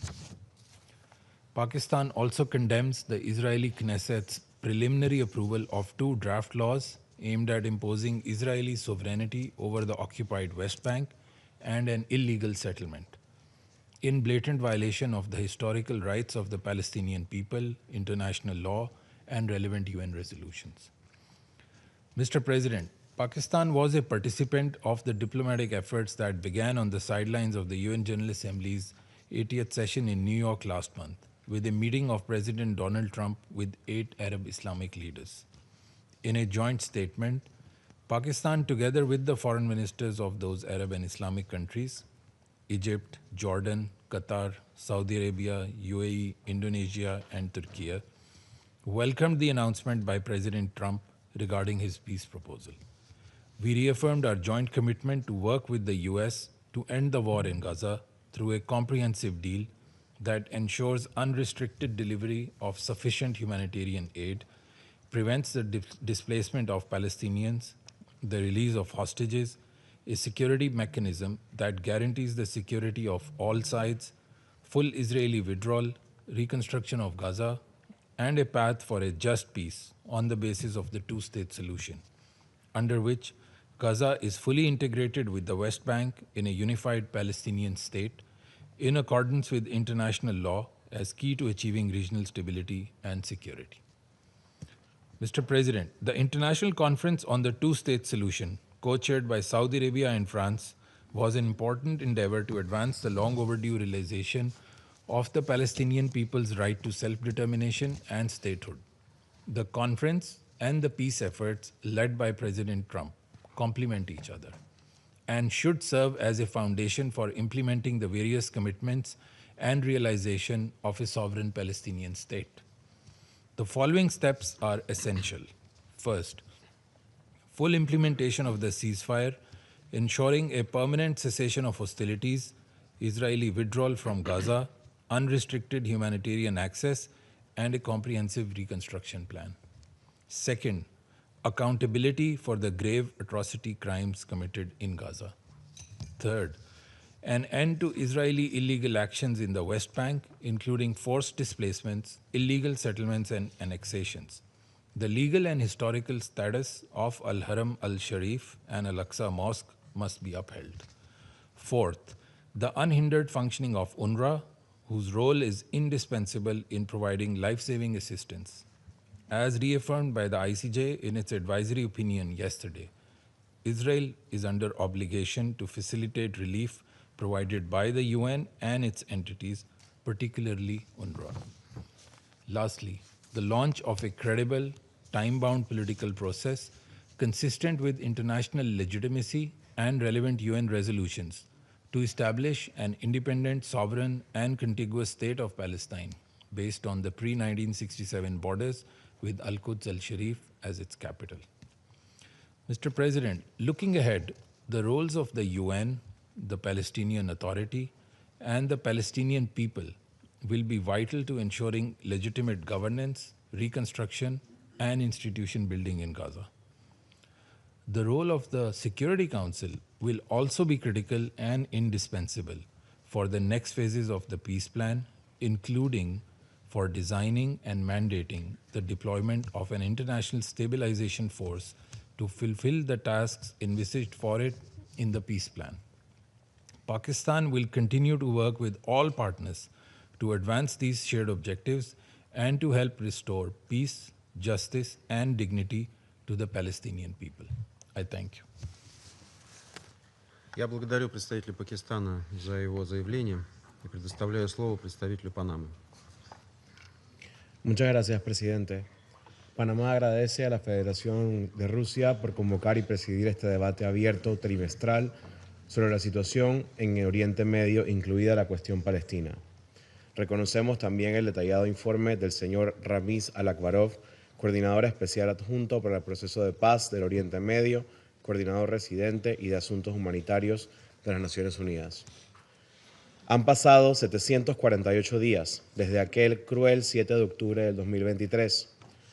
Los ataques perpetrados por Hamas ese día y su estela de violencia hasta la fecha han dejado en Israel más de 1.900 personas fallecidas. En las semanas y meses que siguieron, la respuesta militar en Gaza desencadenó un saldo devastador. Más de 68.000 palestinos han perdido la vida y alrededor de 170.000 han resultado heridos desde ese entonces. Señor presidente, Panamá rinde homenaje a todas las personas que han perdido la vida en esta guerra y también a los sobrevivientes quienes ahora tienen la difícil tarea de sanar.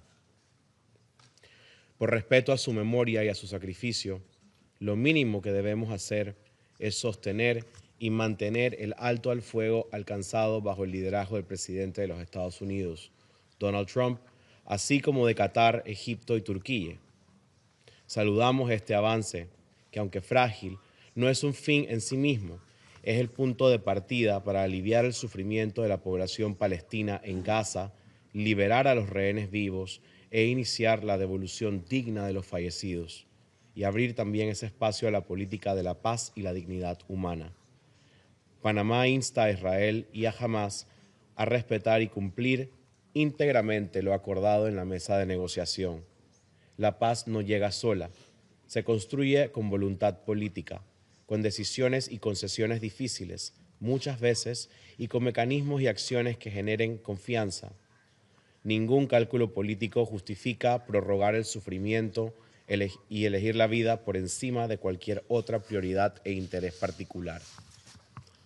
El extremismo que hemos visto en esta guerra no tiene cabida en el futuro ni de israelíes ni de palestinos. No hay proyecto nacional ni causa legítima que se sostenga sobre el terror, el odio o la deshumanización del otro. El silencio de las armas debe convertirse en un compromiso de humanidad, mantener abiertos los corredores de la vital ayuda humanitaria, proteger a quienes distribuyen esa ayuda y salvan vidas, permitir que las familias se reúnan en paz y seguridad y que las escuelas vuelvan a ser escuelas y los hospitales, no zonas de guerra. En ese camino es imprescindible el acompañamiento y la asistencia del sistema de las Naciones Unidas para la tan anhelada reconstrucción de Gaza. Reafirmamos nuestro respaldo pleno al trabajo que realizan, pese a limitaciones, la UNRWA, OCHA, UNICEF, OMS, PMA y otras agencias, así como el Comité Internacional de la Cruz Roja y sus socios para garantizar la efectividad del flujo de la vital asistencia humanitaria. Su labor es neutral, imparcial e independiente y no tiene sustituto. Señor presidente, Panamá reitera su preocupación por el empeoramiento sostenido de la situación en Cisjordania, incluida Jerusalén Oriental. Desde octubre del 2023, casi 1.000 palestinos han muerto, más de 3.000 estructuras han sido destruidas y más de 3.000 personas desplazadas. Nuevas y prolongadas restricciones de acceso y movilización aíslan comunidades enteras, mientras la violencia y el vandalismo, incluido el sabotaje a redes de agua, buscan hacer inviable la vida cotidiana de miles de personas. Esta realidad no construye seguridad, por el contrario, atenta contra cualquier posibilidad de paz. No se puede permitir que Cisjordania se convierta en otro foco de guerra, como lo ocurrido en Gaza. Por ello pedimos que cese la violencia y las acciones en el terreno que contradicen el derecho internacional y las resoluciones de este Consejo, y que solo alejan la posibilidad de una solución política sostenible. Panamá reitera que no existe salida militar a este conflicto. Décadas de guerra y muerte no han producido ni producirán seguridad, ni mucho menos paz. Insistir en la vía militar es insistir en el fracaso. La única vía es un proceso político serio, integral y sostenido, basado en el derecho internacional, en las resoluciones de este Consejo, con garantías verificables para ambas partes y que como resultado de negociaciones diplomáticas asegure a israelíes y a palestinos vivir bajo seguridad y dignidad en dos estados con fronteras mutuamente reconocidas e internacionalmente acordadas. Presidente, una paz justa, digna y sostenible entre israelíes y palestinos puede tener un efecto estabilizador inmediato en el entorno regional. En el Líbano, reduciría el riesgo de desbordamiento a lo largo de la línea azul y facilitaría el pleno cumplimiento de las resoluciones 1559 y 1701, reforzando la autoridad del Estado libanés y la labor de la UNIFIL, cuyo trabajo respaldamos. En Siria, podría aliviar tensiones transfronterizas y mejoraría las condiciones del proceso político sirio, a la vez que reconocemos también el esfuerzo y la dedicación del enviado especial Geir Pedersen por los 7 años dedicados a coadyuvar en la construcción de un proceso político inclusivo en Siria. Y en el Mar Rojo contribuiría a disminuir la volatilidad que afecta a la libertad de navegación y las cadenas de suministro en beneficio de toda la región, incluida la situación en Yemen. Evitar una mayor escalada regional exige cumplir el derecho internacional, respetar la soberanía, independencia política e integridad territorial de todos los estados, contener a los actores armados no estatales y sostener mecanismos de verificación y coordinación sobre el terreno. Ese es el dividendo regional que debemos perseguir con urgencia. Panamá acompañará y respaldará toda iniciativa que consolide una paz justa, digna y sostenible de conformidad con derecho internacional y las resoluciones de este Consejo. Muchas gracias, presidente. Я благодарю представителя Панамы за его заявление и предоставляю слово представителю Словении. Thank you, Mr. President. And I thank Deputy Special Coordinator Alakbarov for his briefing. Slovenia welcomes the implementation of the first phase of the comprehensive plan to end the Gaza conflict. We appreciate the efforts of Egypt, Qatar, Turkey, and the United States. Slovenia champions a strong role of this Council in supporting the implementation process. We would also like to commend the pivotal role of the ICRC. We are deeply concerned over the attempts to violate the ceasefire in Gaza, including violence and extrajudicial executions by Hamas, arms smuggling, delays in the opening of crossings, and an escalation after attacks near Rafah. We call on the parties to fully respect the ceasefire.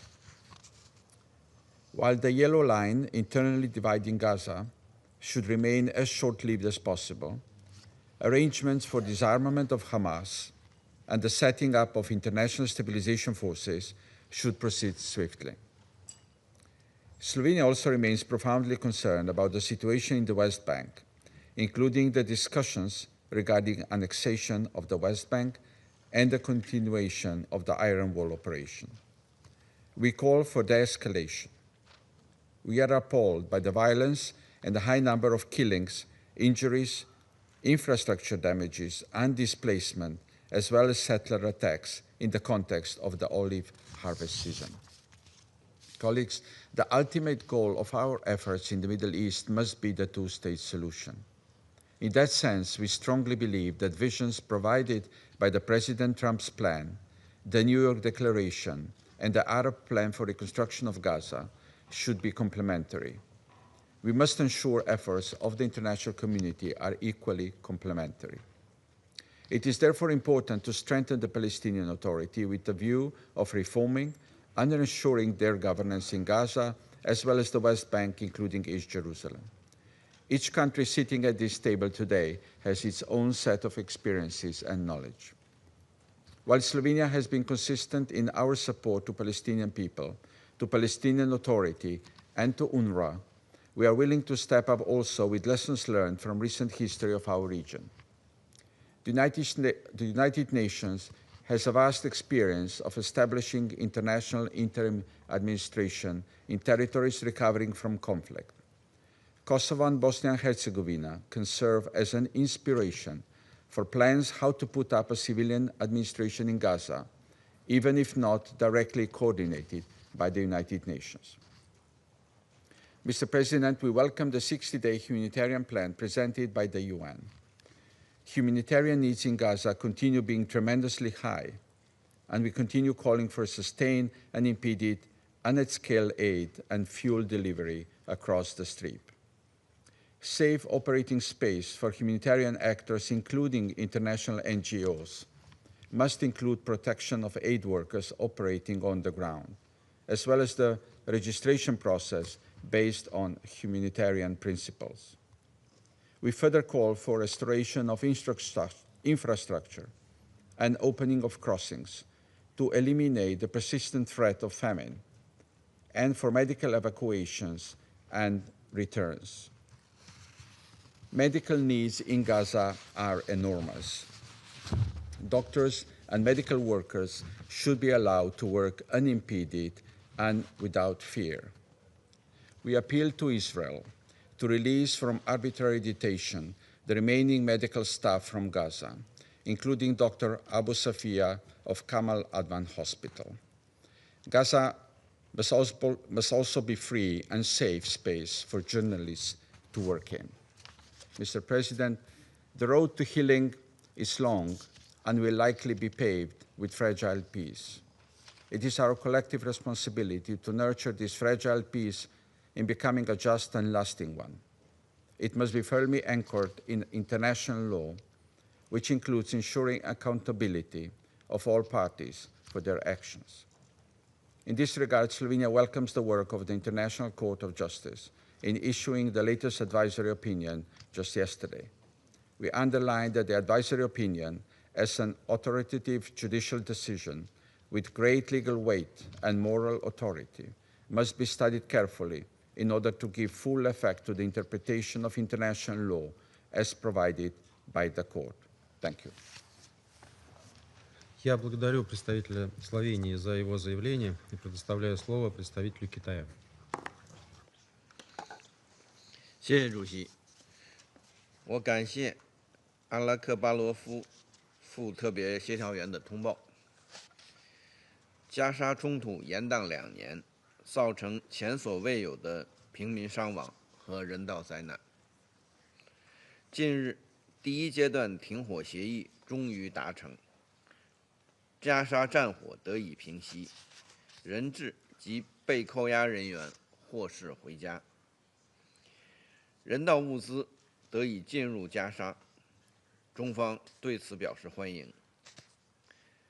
当前的进展只是恢复持久和平的第一步，国际社会应当加大努力，凝聚更广泛共识，采取更积极的行动。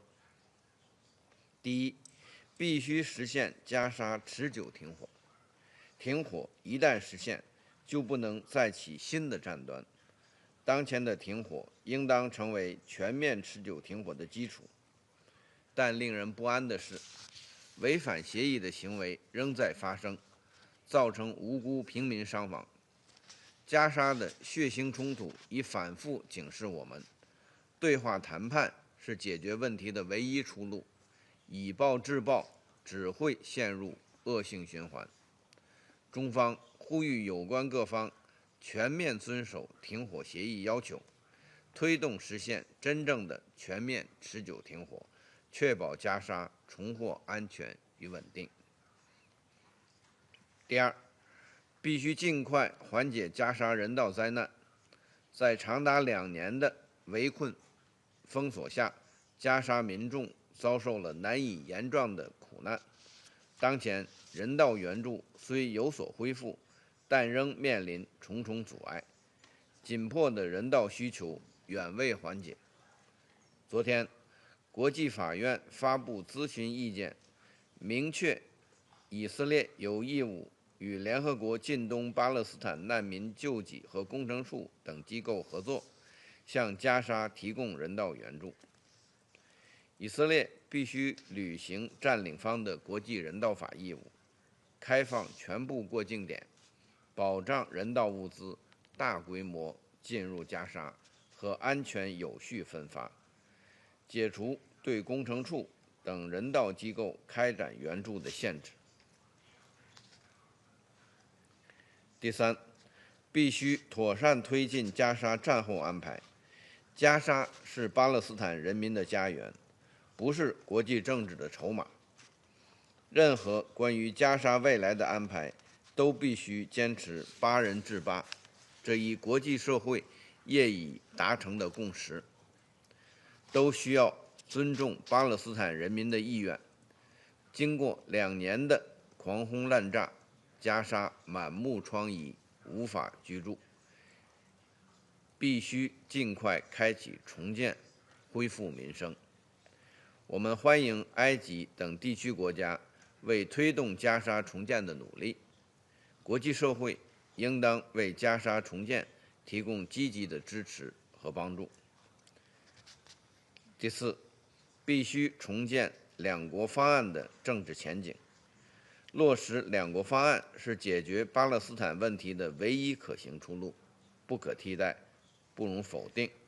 只有巴勒斯坦独立建国，实现民族正当权利，才能消除历史不公和暴力根源，达成巴以之间的长久和平共处。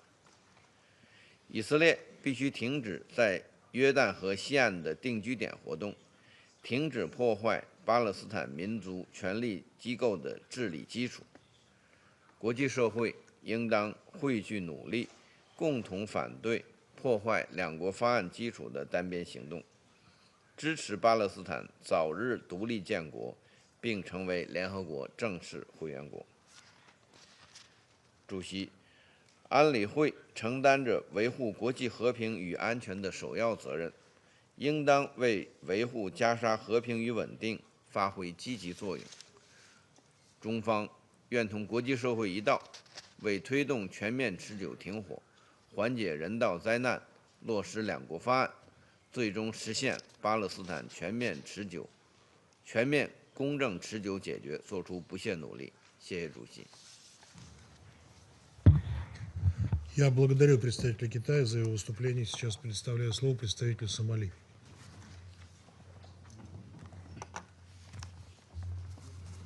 Thank you, Mr. President. I would like to express my gratitude to Mr. Al-Akbarov, Deputy Special Coordinator for the Middle East Peace Process and Resident Humanitarian Coordinator, for his comprehensive and sobering briefing. We are deeply indebted to the leadership and the tireless efforts of all United Nations and humanitarian personnel working under the most challenging circumstances in Gaza and the West Bank. Their unwavering courage, professionalism, and commitment have been a beacon of hope in the face of adversity.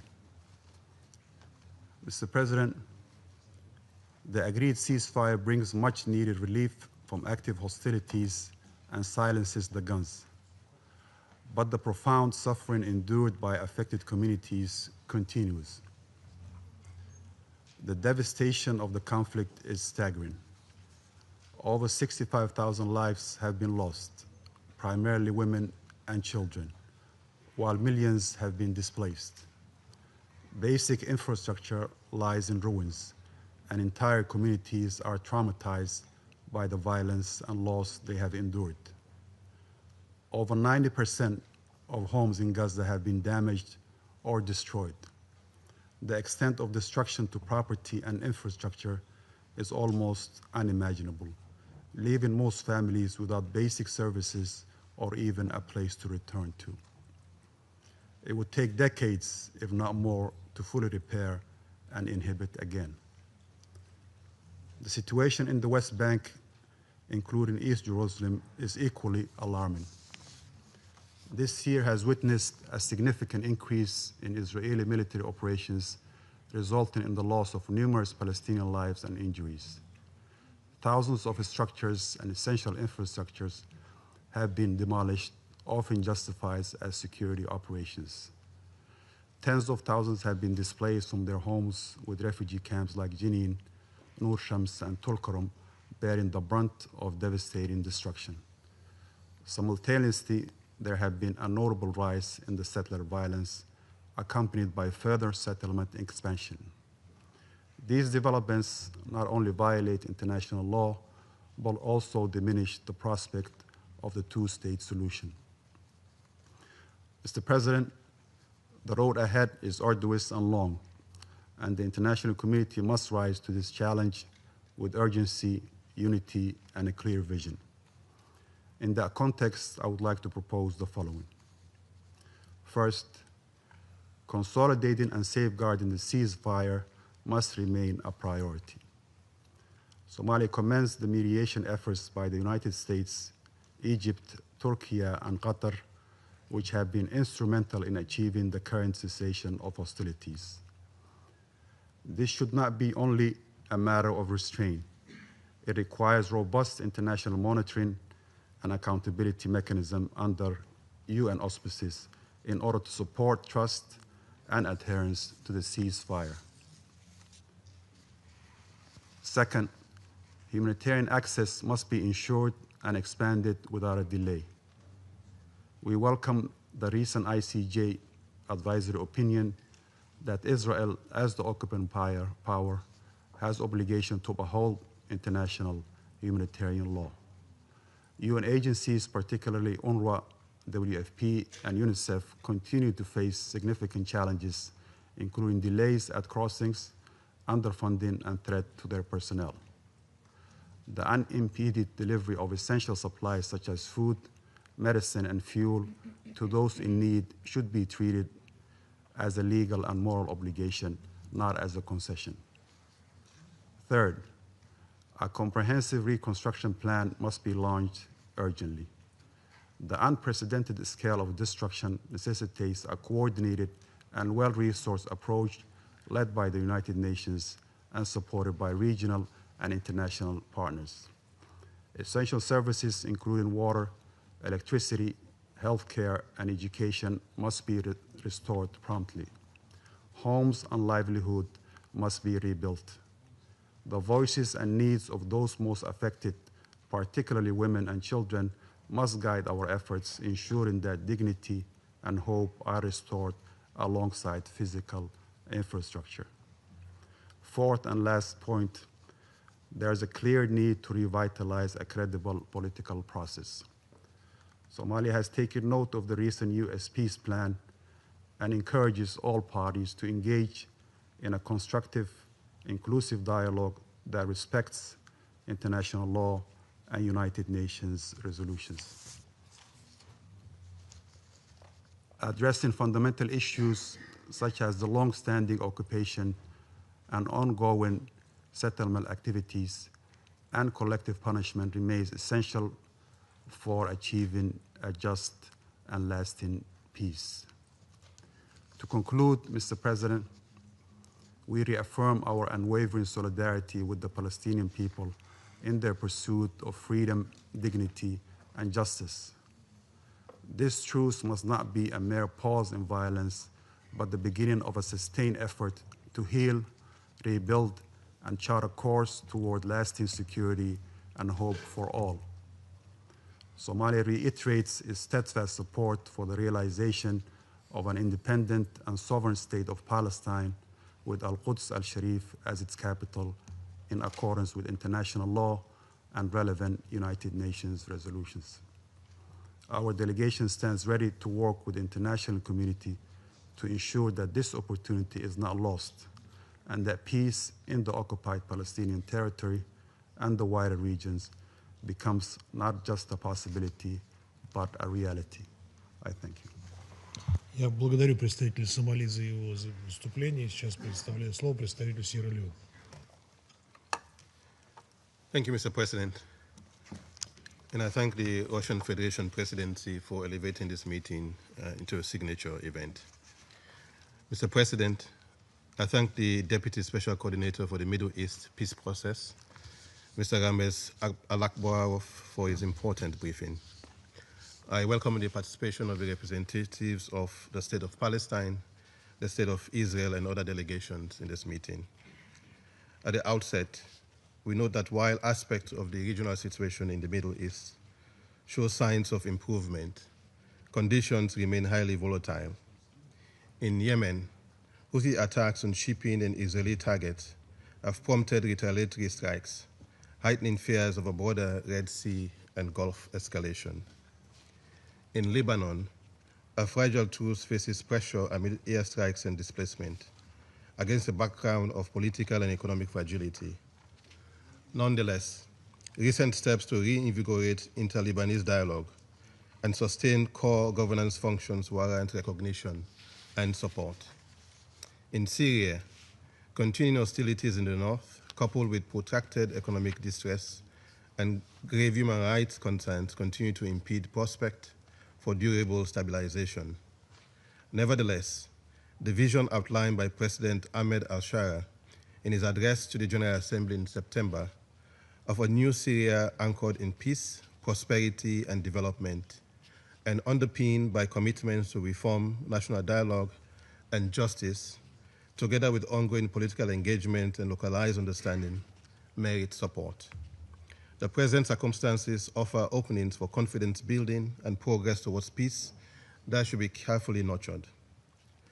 Mr. President, against this backdrop, as we reflect on the development in the past weeks regarding the conflict in the Gaza Strip, especially the signing of the ceasefire agreement, we remain optimistic that despite the uncertainties, sustainable peace is possible.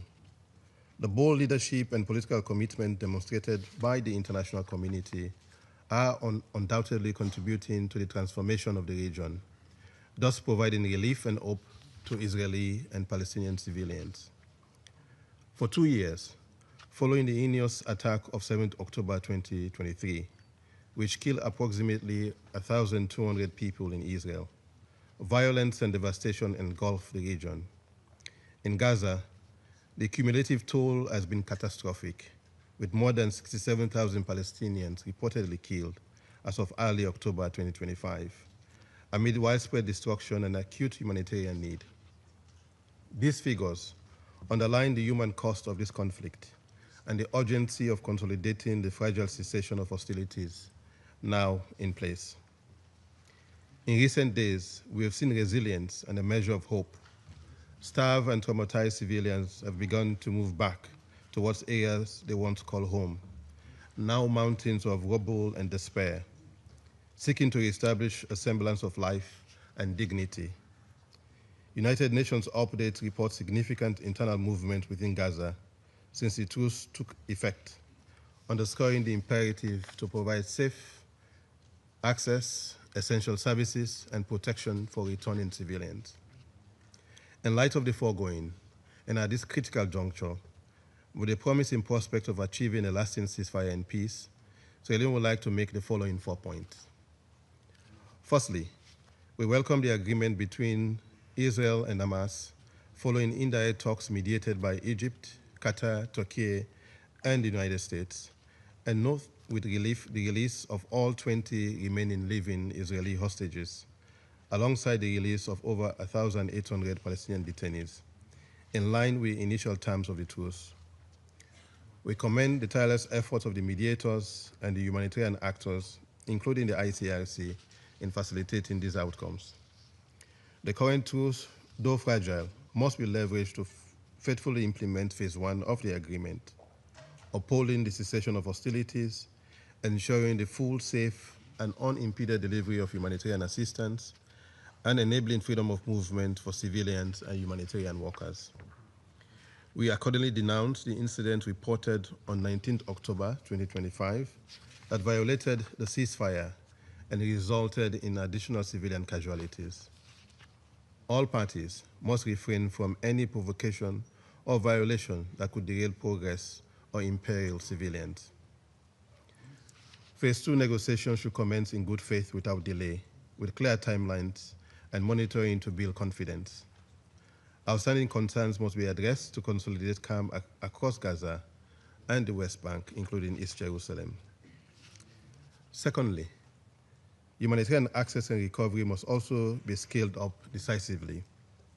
Unrestricted entry of aid through all viable crossings, restoration of essential services, protection of medical evacuations, including to the West Bank and East Jerusalem, and support for education, shelter, and livelihood are urgent priorities. In this regard, we welcome the International Court of Justice advisory opinion issued on 22nd October, stating that Israel has a legal obligation to allow humanitarian aid into Gaza, specifically by facilitating the work of UN agencies, including UNRWA. UN entities and partners, notable UNRWA, required unimpeded operational space and adequate, predictable resources. The ban on UNRWA must be lifted and educational materials permitted so that UNRWA and the Palestinian Authority can reopen schools and temporary learning spaces for all school-aged children. A priority should be the reopening of the medical corridor to the West Bank and East Jerusalem, with guarantees of return for treated patients and caregivers. The ceasefire must evolve into a pathway that guarantees healing, reconciliation, trust, justice, and reconstruction. In this regard, we call upon relevant actors, including UN member states, regional organizations, and the international financial institutions to mobilize momentum and resources for the reconstruction of Gaza. Thirdly, Sierra Leone reiterates that a just and lasting peace is only achievable through a two-state solution, with Israel and Palestine living side by side in peace and security. The International Court of Justice advisory opinion, including of 19th July 2024, provides important legal contours relevant to ending the conflict and ensuring respect for international law.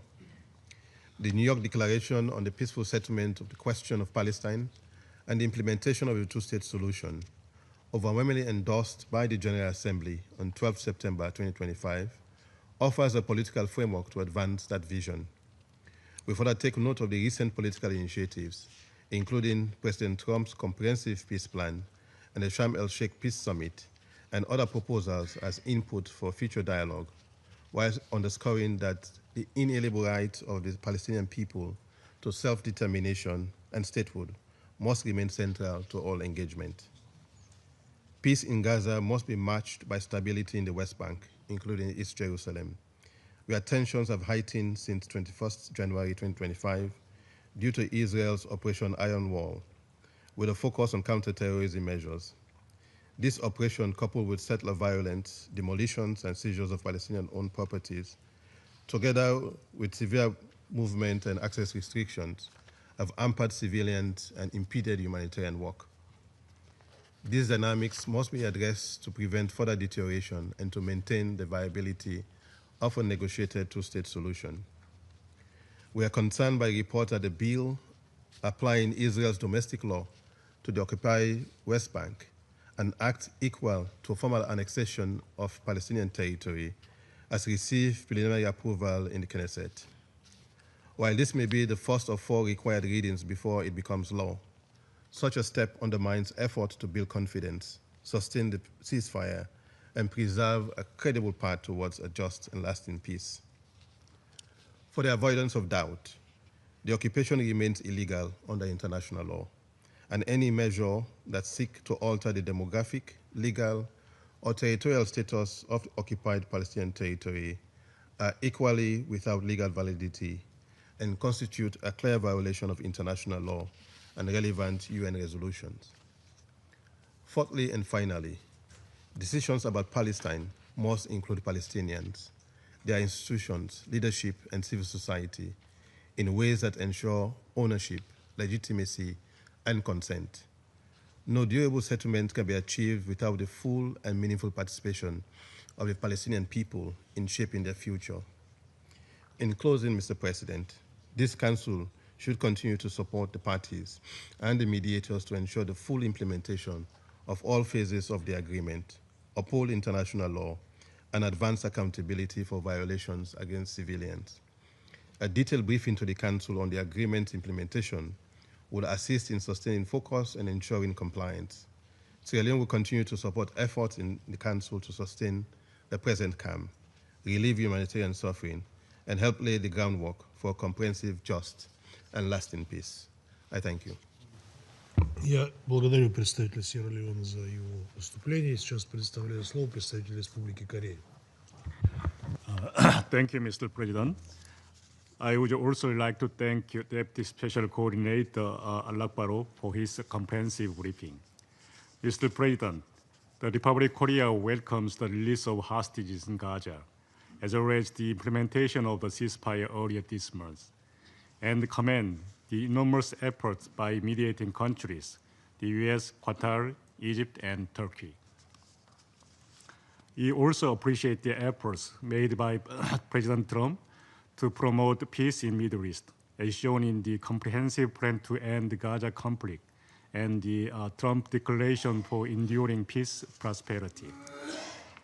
10 days ago, the entire world witnessed what political will can bring about.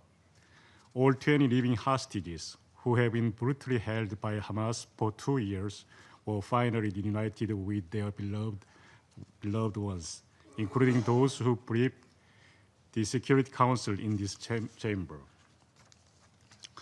The hard-won ceasefire could also bring a long-awaited respite to Palestinians in Gaza. Many of them could finally return to where their homes once stood, as elevated levels of humanitarian aid began to flow based on UN system. The Republic of Korea strongly believes that this achievement must serve as the starting point to rebuild peace and stability in the region. We urge the parties to this conflict in Gaza to strictly abide by the agreement and faithfully engage in the negotiations to achieve the second phase of the ceasefire. Reiterating our clear condemnation of the terrorist attack by Hamas 2 years ago, we reaffirm our belief that, in accordance with the comprehensive plan to end the Gaza conflict, as well as the New York Declaration, Hamas must not serve any role in future governance of Gaza and must lay down its weapons. We also urge Hamas to exert all efforts to locate and return the bodies of the deceased hostages. And also Israel must also comply with its commitment, including complete suspension of all military operations, full entry of humanitarian aid through all available routes, and withdrawal to agreed lines. At the same time, the humanitarian work of UN agencies, including UNRWA, must be ensured as detailed in the recent ICJ advisory opinion. In this regard, the Republic of Korea expresses its grave concern over the incident on Sunday relating to the deadly airstrikes by IDF in Rafah, responding to attacks against it, and also gravely concerned about the public execution carried out by Hamas in Gaza. We again call on both parties to abide by a ceasefire agreement. To this end, as a member of the Security Council, the Republic of Korea would like to express its willingness to actively participate in any Council discussions to support the ceasefire and relevant arrangement, including the deployment of the International Stabilization Force based on the comprehensive plan. Mr. President, for the last 2 years, we witnessed a dangerous circle of escalation and violence sweeping across the region. Thus, we must seize this important moment to end the vicious circle of regional strife and open a path toward genuine peace and security. We believe that the two-state solution is the only possible way to ensure peace, stability, and dignity for all in the Middle East. In this respect, we stressed our firm position that establishment of settlement in occupied Palestinian territory has no legal validity and constitutes a flagrant violation under the international law. We call on Israel to cease all settlement activities and demolition of the Palestinian homes, and to take measures to stop, punish the unjustifiable violence by settlers, including those targeting Palestinians participating in annual West Bank olive harvest. The Palestinian Authority should also do more to carry out its reform, and Israel must fulfill its obligation with regard to its relation with PA, including the transfer of the tax revenues. Mr. President, the horrific terrorist attack by Hamas in October 2023 ended up only deepening the unfathomable suffering of Palestinians and compounding the agony of both Israeli and Palestinians. The massive military response by Israel over the last 2 years, according to OCHA, is resulted to killing of more than 68,000 people in Gaza, including more than 20,000 children and more than 10,000 women, also show that military solution can never achieve sustainable peace. So we hope that through this catastrophic experience, all actors in the region can finally realize the indispensable value of coexistence and peace. I thank you. Я благодарю представителя Республики Корея за его выступление. Сейчас предоставляю слово представителю Алжира. Thank you, Mr. President. At the outset, I wish to thank Deputy Special Coordinator Al-Akbarov for his thoughtful and informative briefing. 2 years after enduring relentless bombardment, carnage, starvation, and the threat of ethnic cleansing and genocide, the Palestinian people in Gaza are beginning at last, to glimpse a moment of relief. It is a fragile moment, yet it carries within it a seed of hope. Hope for a life lived in dignity. Hope for a future built on justice. Hope for the realization of their legitimate right to statehood.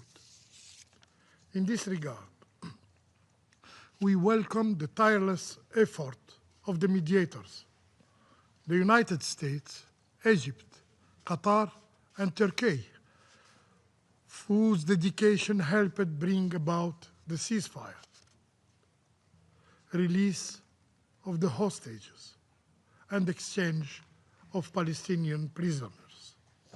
We express our support for their continuing effort to preserve ceasefire and to ensure that humanitarian assistance reach every corner of Gaza without delay, without obstruction. We call on all parties to honor their commitments to maintain the ceasefire and to guarantee unhindered humanitarian access with the participation of credible humanitarian actors, including UNRWA, that is pivotal for the UN action. In this regard, we recall also the obligation of Israel the occupying power, as reaffirmed in the advisory opinion issued yesterday by the International Court of Justice. Gazans need respite. They need time to heal. They need to rebuild their homes. They need to reopen their schools. They need to restore the rhythm of ordinary life. There, the scale of destruction is beyond imagination. The social and human toll is immense. Hundreds of thousands displaced, families shattered, children without classrooms, and unemployment at unprecedented levels. The reconstruction of Gaza must therefore become a collective mission. It requires the full mobilization of the international community, guided by solidarity, compassion, and vision of justice. Algeria will take its share in this endeavor, but rebuilding Gaza must not end with bricks and concrete. It must open a political horizon, a path leading toward a just and lasting peace, embodied in the establishment of an independent, sovereign state of Palestine. Palestinian cannot continue to be overlooked or simply ignored. Mr. President, while attention is rightfully focused on Gaza, we cannot overlook the alarming development in the West Bank. Yesterday's vote in the Israeli Knesset to advance bill aimed at annexing the West Bank exposes once again, the colonial nature of the occupation.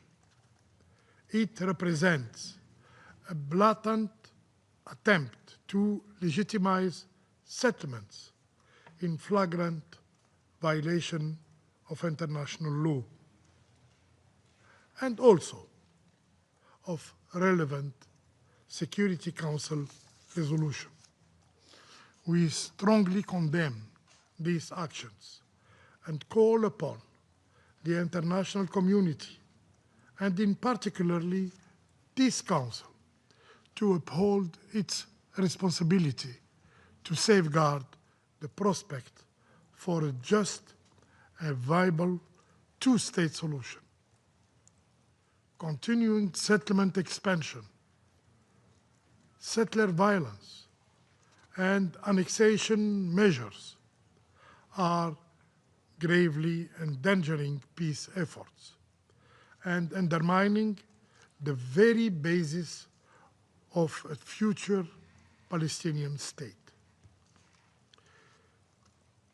These acts stand in defiance of international law and against the resolve of the global community, which are clearly reaffirmed its support for Palestinian statehood through an ever-growing wave of recognition.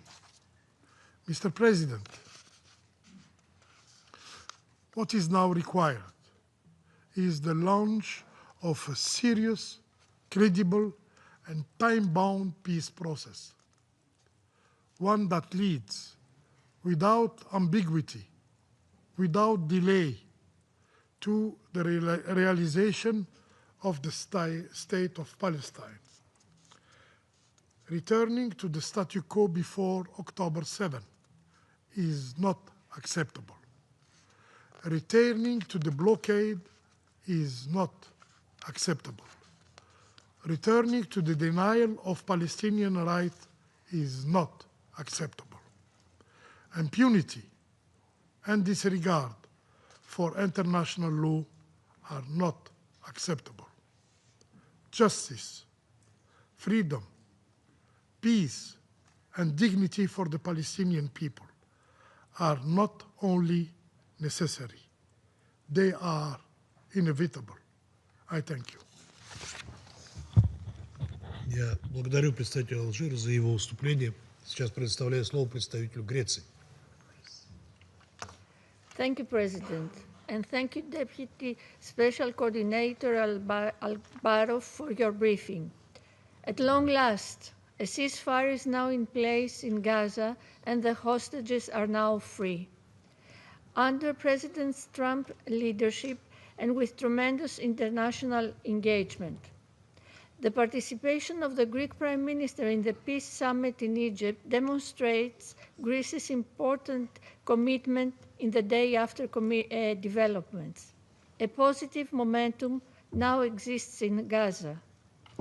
The world's gaze is now upon the full implementation of the peace plan. We call on all parties to fulfill their commitments, allowing for the establishment of a lasting ceasefire and the return of the remains of the hostages. This should pave the way to a comprehensive political process. The international community should ensure the Palestinians have full ownership in all aspects of the agreement, be it recovery, reconstruction, and governance. Meanwhile, the UN and its humanitarian partners must continue to scale up their operations on the ground, as outlined in their 60-day plan.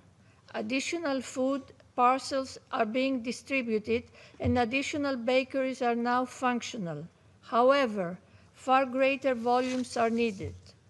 We therefore call for the full, safe, and unimpeded flow of humanitarian aid and supplies into Gaza, as well as the restoration of full access to potable water and electricity for the civilian population.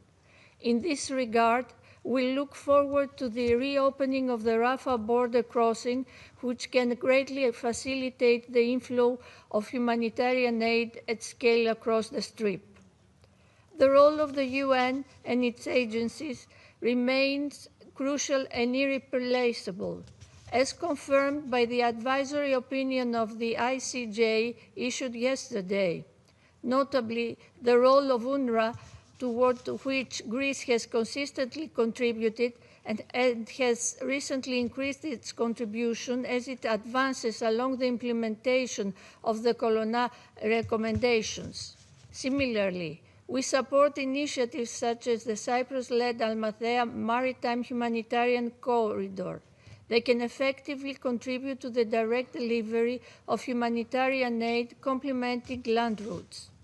Greece stands ready to contribute to the reconstruction of Gaza and the flow of humanitarian aid, as was stated by our foreign minister during his meeting with his Palestinian counterpart in Athens. At the same time, incidents over the past weekend have demonstrated that the ceasefire is fragile. Diplomacy has delivered. It is now up to the parties to uphold their obligations and demonstrate caution and restraint. The envisaged US-led International Stabilization Force provides for a promising prospect in support of peace. As the custodian of international peace and security, this Council is the appropriate body to mandate this force. Greece will engage constructively in relevant consultations on the next steps. President, the time has come to forge a path towards lasting peace and security based on the two-state solution. The international community reaffirmed its overwhelming support for the two-state solution at the high-level conference co-chaired by France and the Kingdom of Saudi Arabia last month. Our side is now fixed on the activation of the peace plan's second phase, one which can establish sustainable peace and prosperity in the region. We rejoiced at the sight of freed Israeli hostages embracing their loved ones. We now expect Hamas to comply fully with the terms of the agreement and proceed with the immediate return of all the deceased adhering to the terms. Under the peace plan, Hamas is given a chance to decommission the weapons and leave Gaza. The recent appalling footage of brutal public executions committed by Hamas, as well as the skirmishes against rival factions in Gaza, make the issue of Hamas disarmament most imperative. It can have no role, direct or indirect, in the governance of Gaza. A viable alternative to its devastating rule in Gaza is sorely needed. A reformed and empowered Palestinian Authority, which Greece fully supports, is an indispensable and credible partner for peace. President, despite these developments, we cannot deviate our attention from the West Bank. According to the UN Human Rights Office, there is a clear increase of severe attacks by armed extremist settlers in the West Bank, 2 weeks into the start of the 2025 harvest. Settlement expansion and settler violence, including against Christian communities, are causes for grave concern. We thus reiterate our call for the preservation of the status quo of the holy sites in the old city of Jerusalem. We further stress that announcements on the construction of additional settlements which undermine the two-state solution must be reversed. In conclusion, President, the Middle East, a region vibrant in its diversity and rich in its history, seems to be turning a new page. This Council needs to uphold its role and responsibility in seeing that regional peace is established, so that the peoples of the region may finally enjoy a future of stability, dignity, and hope. I thank you. Я благодарю представителя Греции за ее выступление. Сейчас предоставляю слово представителю Франции. Merci, Monsieur le Président. Monsieur le Président, je remercie tout d'abord le coordonnateur spécial adjoint pour le processus de paix au Moyen-Orient, Monsieur Ramiz Al-Akbarov, pour son exposé et salue la présence des représentants d'Israël, de la Palestine, du Sénégal et du Kazakhstan. Le mois écoulé aura été marqué à la fois par le souvenir tragique du 2e anniversaire des attaques terroristes du 7 octobre aux conséquences dévastatrices et par l'espoir suscité par la signature d'un accord de paix historique à Sharm el-Sheikh. Cet accord, rendu possible par l'action inlassable des États-Unis, du Qatar, de l'Égypte, de la Turquie, est une étape cruciale vers la paix.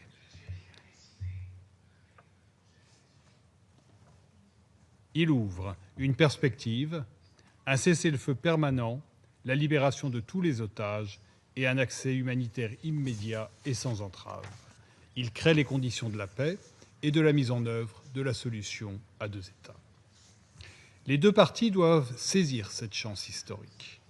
La France les appelle à mettre pleinement en œuvre les engagements pris avec 2 urgences.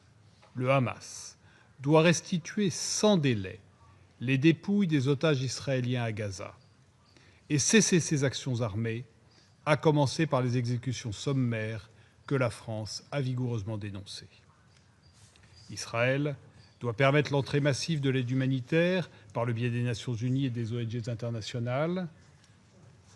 La France appelle Israël à se conformer à ses obligations, telles que rappelées par la Cour internationale de justice dans son avis consultatif du 22 octobre. Monsieur le Président, pour transformer le cessez-le-feu en une paix durable, il faut à notre Conseil prendre ses responsabilités. Nos efforts doivent viser la mise en œuvre de la 2e phase du plan américain et de la déclaration de New York, massivement endossée par l'Assemblée générale. 5 priorités guideront notre action. Premièrement, la sécurité et l'ordre public. À travers le déploiement à Gaza d'une force internationale de stabilisation mandatée par le Conseil de sécurité à l'invitation de l'autorité palestinienne avec un soutien régional et international appuyé. Des forces régulières de sécurité et de police palestiniennes seront formées et appuyées et le Hamas désarmé. Deuxièmement, l'aide humanitaire et la reconstruction. L'accès de l'aide humanitaire doit se faire par tous les points de passage, sous la coordination des Nations Unies, de leurs agences, du CICR et des ONG, et dans le plein respect du droit international humanitaire. La France rappelle le rôle indispensable de l'UNRWA. Elle soutient les efforts de mobilisation de l'Égypte pour la reconstruction. Troisièmement, une gouvernance renouvelée pour Gaza. Notre boussole, c'est le droit du peuple palestinien à l'autodétermination et à un État de Palestine qui englobe Gaza et la Cisjordanie. L'autorité palestinienne réformée en assumera la responsabilité et le Hamas ne pourra y jouer aucun rôle. Quatrièmement, le lien entre la Cisjordanie et Gaza. La France est préoccupée par l'accélération de la colonisation, la violence des colons et les menaces d'annexion partielle ou totale de la Cisjordanie, y compris l'approbation préliminaire de projets de loi à la Knesset dans ce sens. La France rejette tout projet d'annexion, violation flagrante du droit international, grave menace à la solution à deux États. Cinquièmement, l'intensification de nos efforts pour stabiliser la région dans son ensemble. Au Liban, les autorités ont pris des décisions historiques courageuses pour assurer le monopole de l'État sur les armes. Elles doivent les mettre en œuvre avec le soutien de la communauté internationale. Et nous attendons d'Israël qu'il se retire des positions qu'il occupe et cesse ses frappes en territoire libanais. La réinsertion de la Syrie dans son environnement régional contribuera à la stabilité du Proche-Orient. La France salue le rapprochement avec le Liban, nouveau chapitre fondé sur le respect mutuel. Nous appelons là encore Israël à cesser ses incursions sur le sol syrien et à se retirer de la zone occupée. Monsieur le Président, il appartient au Conseil de sécurité de se saisir de ce moment historique, comme l'y appelle la Charte, pour en faire le point de départ d'un avenir différent pour le peuple de la région, un avenir de paix, de sécurité, de progrès humain pour tous. Je vous remercie. Я благодарю представителя Франции за его выступление. Прежде чем продолжить наше заседание, я хочу напомнить всем ораторам о необходимости ограничивать продолжительность своих выступлений 3 минутами с тем, чтобы Совет мог оперативно завершить свою работу. И сейчас я предоставляю слово его превосходительству господину Коле Секу, председателю Комитета по осуществлению неотъемлемых прав палестинского народа. Je vous remercie, Monsieur le Président. Je vous félicite et remercie M. Alakbarov pour son exposé. Nous sommes à un moment charnière. Après 2 années de souffrance humaine immense, le bombardement et de famine à Gaza, le monde a salué le sommet pour la paix de Gaza à Sharm el-Sheikh. Ce sommet a marqué le début d'un processus de guérison, de relèvement et de reconstruction pour le peuple palestinien. Le comité salue les efforts de l'Égypte, du Qatar, la Turquie et des États-Unis d'Amérique pour avoir facilité cet accord. Cependant, depuis la signature du cessez-le-feu, 97 Palestiniens ont été tués et 230 blessés à Gaza. Bien que des convois humanitaires soient rentrés, les restrictions à l'aide demeurent sévères. Le comité réitère son appel à un accès humanitaire rapide, sûr et sans entrave, avec un rôle central pour l'UNRWA et la restauration des services essentiels tels que la santé, l'eau, l'assainissement et l'éducation. Le comité appelle Israël à respecter pleinement ses obligations juridiques au titre du droit international, humanitaire et de la Convention sur les privilèges et immunités diplomatiques des Nations Unies. Il souligne l'importance de l'avis consultatif rendu le 22 octobre 2025 par la Cour internationale de justice, qui doit être respecté scrupuleusement. La souffrance du peuple palestinien doit cesser immédiatement. Les deux peuples doivent pouvoir regarder vers l'avenir avec espoir et sécurité. Le cessez-le-feu doit être permanent et irréversible et le blocus de Gaza levé définitivement. Le comité appelle les États membres à soutenir la pleine mise en œuvre du cessez-le-feu, à assurer la reddition des comptes et à créer les conditions du relèvement et de la reconstruction. Le Conseil de sécurité a un rôle central à jouer, notamment dans le déploiement d'une mission de paix chargée de protéger les civils, de garantir le cessez-le-feu, de faciliter le retrait de l'armée israélienne et l'accès humanitaire. Pendant ce temps, la violence s'aggrave en Cisjordanie et à Jérusalem-Est et la colonisation se poursuit. L'occupation du territoire palestinien doit cesser maintenant. La date limite de septembre 2025, demandée par la CIJ et fixée par la résolution ES 1024 de l'Assemblée générale, est dépassée. Nous espérons que le cessez-le-feu apportera une paix durable dans toute la Palestine occupée, y compris la Cisjordanie. La communauté internationale s'est exprimée à la conférence internationale pour le règlement de la question de Palestine, co-présidée par la France et l'Arabie saoudite. La déclaration de New York issue de cette conférence constitue une feuille de route pour préserver la solution des deux États et garantir la continuité du territoire de l'État de Palestine. Aujourd'hui, 159 pays reconnaissent l'État de Palestine, confirmant un large consensus international. Le comité va persévérer dans son soutien au peuple palestinien pour la réalisation de son droit inaliénable à l'autodétermination et à la création d'un État souverain et indépendant avec Jérusalem-Est pour capitale. Les conditions doivent être réunies pour qu'Israéliens et Palestiniens vivent côte à côte dans la paix, la sécurité et la prospérité. Nous devons commencer à reconstruire ce qui a été perdu pour les générations futures et pour tout le Moyen-Orient. Il est temps de regarder vers un nouvel avenir pour le peuple palestinien, mais aussi de reconnaître la tâche morale que ces 2 années ont laissée sur notre conscience collective et de dire haut et fort, plus jamais ça. Je vous remercie, Monsieur le Président. Я благодарю господина Сека за его выступление. Сейчас предоставляю слово представителю Казахстана. Thank you, Mr. President. I wish to commend the Russian Federation for its leadership of the Council during this critical month. I also thank Mr. Ramiz Alakbarov for his valuable briefing. For the first time in 2 years, we see genuine hope for peace in Gaza and the wider region. Kazakhstan joins the international community in welcoming this historic agreement that has secured the release of all hostages and holds the promise of a lasting ceasefire based on the peace proposal of President Donald Trump. This breakthrough was made possible by the much appreciated tireless mediation and coordinated diplomacy of the United States, Egypt, Qatar, and Turkey.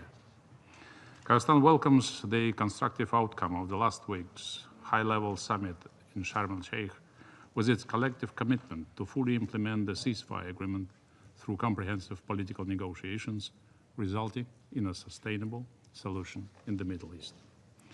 President Kassym-Jomart Tokayev of Kazakhstan has expressed its strong support for this plan towards a permanent ceasefire and a credible political process, paving the way for lasting peace, stability, and dignity for both Palestinians and Israelis.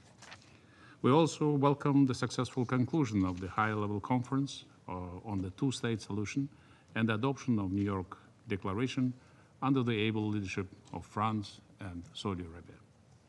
Kazakhstan supports diplomatic initiatives aimed at regional reconciliation in the Middle East, including the Arab Peace Initiative, the Abraham Accords, and others.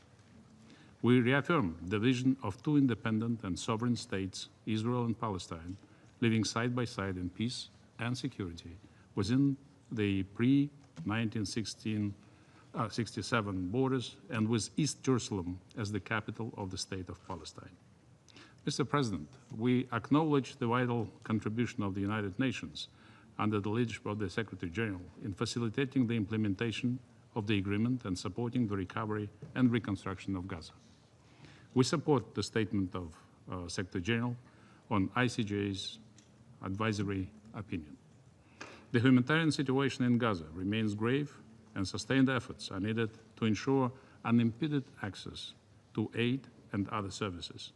Kazakhstan underscores the indispensable role of the United Nations and its agencies, particularly UNRWA and OCHA, in supporting the Palestinian people and rebuilding communities shattered by war. We also believe that peace in Gaza must become a catalyst for human security and broader regional stability in the context of other protracted crises in Iraq, Lebanon, Syria, and Yemen.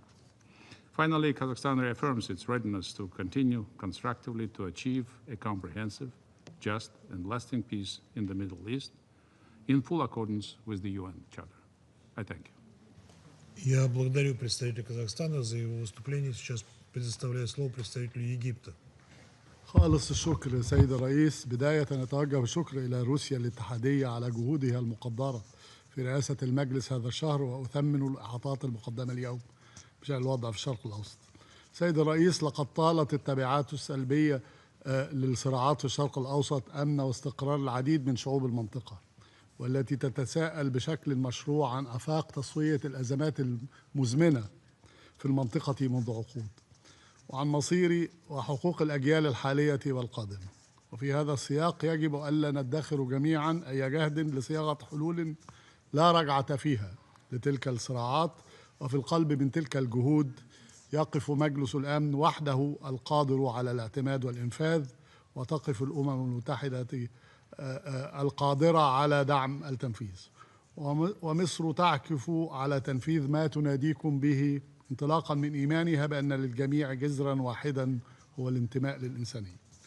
لقد كانت مصر بتاريخها التليد رائدة في الانفتاح على مختلف الشعوب والثقافات، ثابتة الإيمان بنهج السلام خيارا استراتيجيا، سلام صنعته بتضحيات أبنائها وفرضته بإرادتها وصانته بقوتها، إيمانا منها بأن قوة المنطق أسمى من منطق القوة، وأن العالم يتسع للجميع، سلام الأقوياء القائم على الحق والعدل والتوازن والندية وعلى احترام حقوق الغير وقبوله.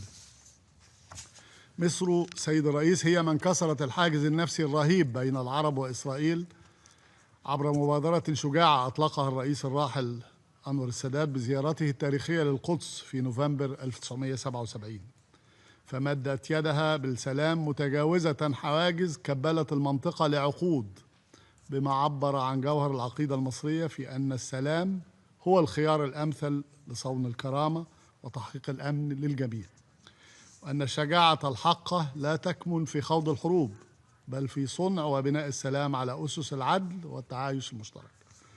ومصر اليوم هي أيضا من استضافت في لحظة فارقة من تاريخ منطقتنا قمة السلام بشرم الشيخ في 13 أكتوبر الحالي لإنهاء الحرب في غزة، خطوة تاريخية حاسمة نحو طي صفحة حرب أليمة لا منتصر فيها، لبدء صفحة جديدة تتجسد فيها الإرادة الجماعية للمجتمع الدولي في تحقيق السلام والاستقرار في الشرق الأوسط.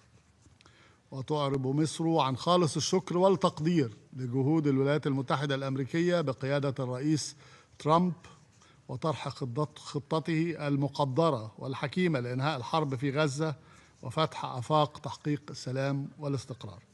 كما تشكر مصر كل الأطراف التي شاركت في قمة شرم الشيخ، وتشيد بالجهود المضنية للأشقاء في دولة قطر والجمهورية التركية بما أسهم في التوصل لاتفاق إنهاء الحرب.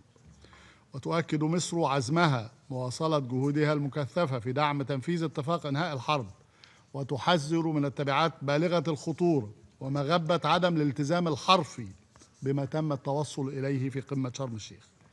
تدعو جميع الأطراف إلى الوفاء بتعهداتهم المتعلقة بترتيبات وقف إطلاق النار ونفاذ المساعدات الإنسانية بدون عوائق وبالكميات التي تلبي احتياجات أشقائنا الفلسطينيين، وتكثيف الجهود على صعيد بدء جهود التعافي المبكر وإعادة إعمار قطاع غزة. وستقوم مصر باستضافة المؤتمر الدولي للتعافي المبكر وإعادة الإعمار والتنمية في غزة في شهر نوفمبر المقبل بالتنسيق مع الأمم المتحدة والشركاء الإقليميين والدوليين بهدف حشد الدعم اللازم لتمويل عملية إعادة الإعمار وتوفير مقومات الحياة الكريمة لأشقائنا الفلسطينيين.